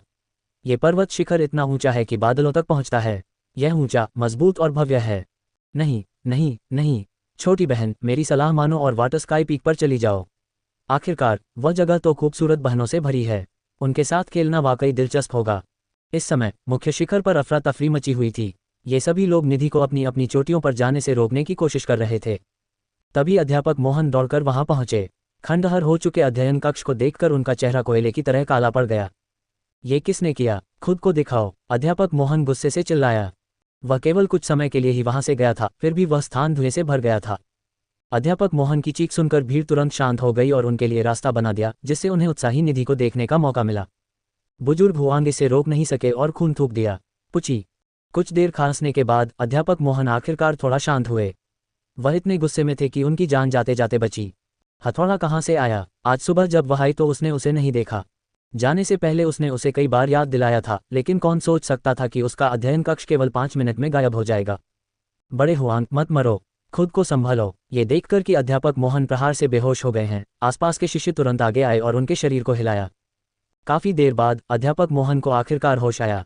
उन्होंने खंडहर में तब्दील हो चुके अध्ययन कक्ष को देखा और उनकी रीढ़ में से हरन दौड़ गई। ये सब उसकी गलती थी। उसे राहुल द्वारा दिए गए 2 खजाने स्वीकार नहीं करने चाहिए थे। गहरी सांस लेने के बाद अध्यापक मोहन ने आखिरकार खुद को संभाला।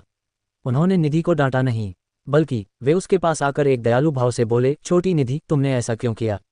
निधि ने एक पल सोचा और फिर जवाब दिया, उन्हें यकीन नहीं हुआ कि मैं अपने हथौड़े से अध्ययन कक्ष को नष्ट कर सकती हूँ। लक्ष्य मेहता ने तो मुझे झूठा भी कहा था।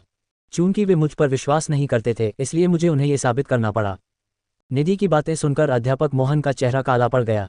कोई हमेशा इस छोटी बच्ची के साथ क्यों खिलवाड़ करता रहता है? वे परिणाम जानते थे, फिर भी उन्होंने उसे उकसाया। सांस। उसके बाद क्या हुआ? चर्च को नष्ट करने के बाद भी उन्होंने मुझ पर विश्वास नहीं किया, इसलिए मैंने उनकी पिटाई कर दी। थोड़ी देर बाद कुछ बड़े भाई यहाँ से गुजरे। उन्होंने मुझ पर हमला करने की कोशिश की तो मैंने उनसे लड़ाई की। अध्यापक मोहन ने पलटकर देखा कि मुख्य शिखर पर कई लोगों को पीटा गया था, उनमें से प्रत्येक का चेहरा सूजा हुआ था। उन्होंने कभी उम्मीद नहीं की थी कि वे 6 साल की बच्ची को नहीं हरा पाएंगे। जैसे ही वह बोलना जारी रखने वाली थी, एक आकृति अचानक प्रकट हुई और राहुल पहले से ही उसके बगल में था। राहुल को आते देख वहां उपस्थित सभी लोग निश्चिंत हो गए। यदि वह जल्दी नहीं आता तो उन्हें सचमुच डर था कि सभा हॉल भी ध्वस्त कर दिया जाएगा। इस छोटी बच्ची को किसी चीज से डर नहीं लगता था। जब तक वो कुछ करना चाहती थी, हिम्मत रखती थी। नमस्कार मार्शल अंकल राहुल।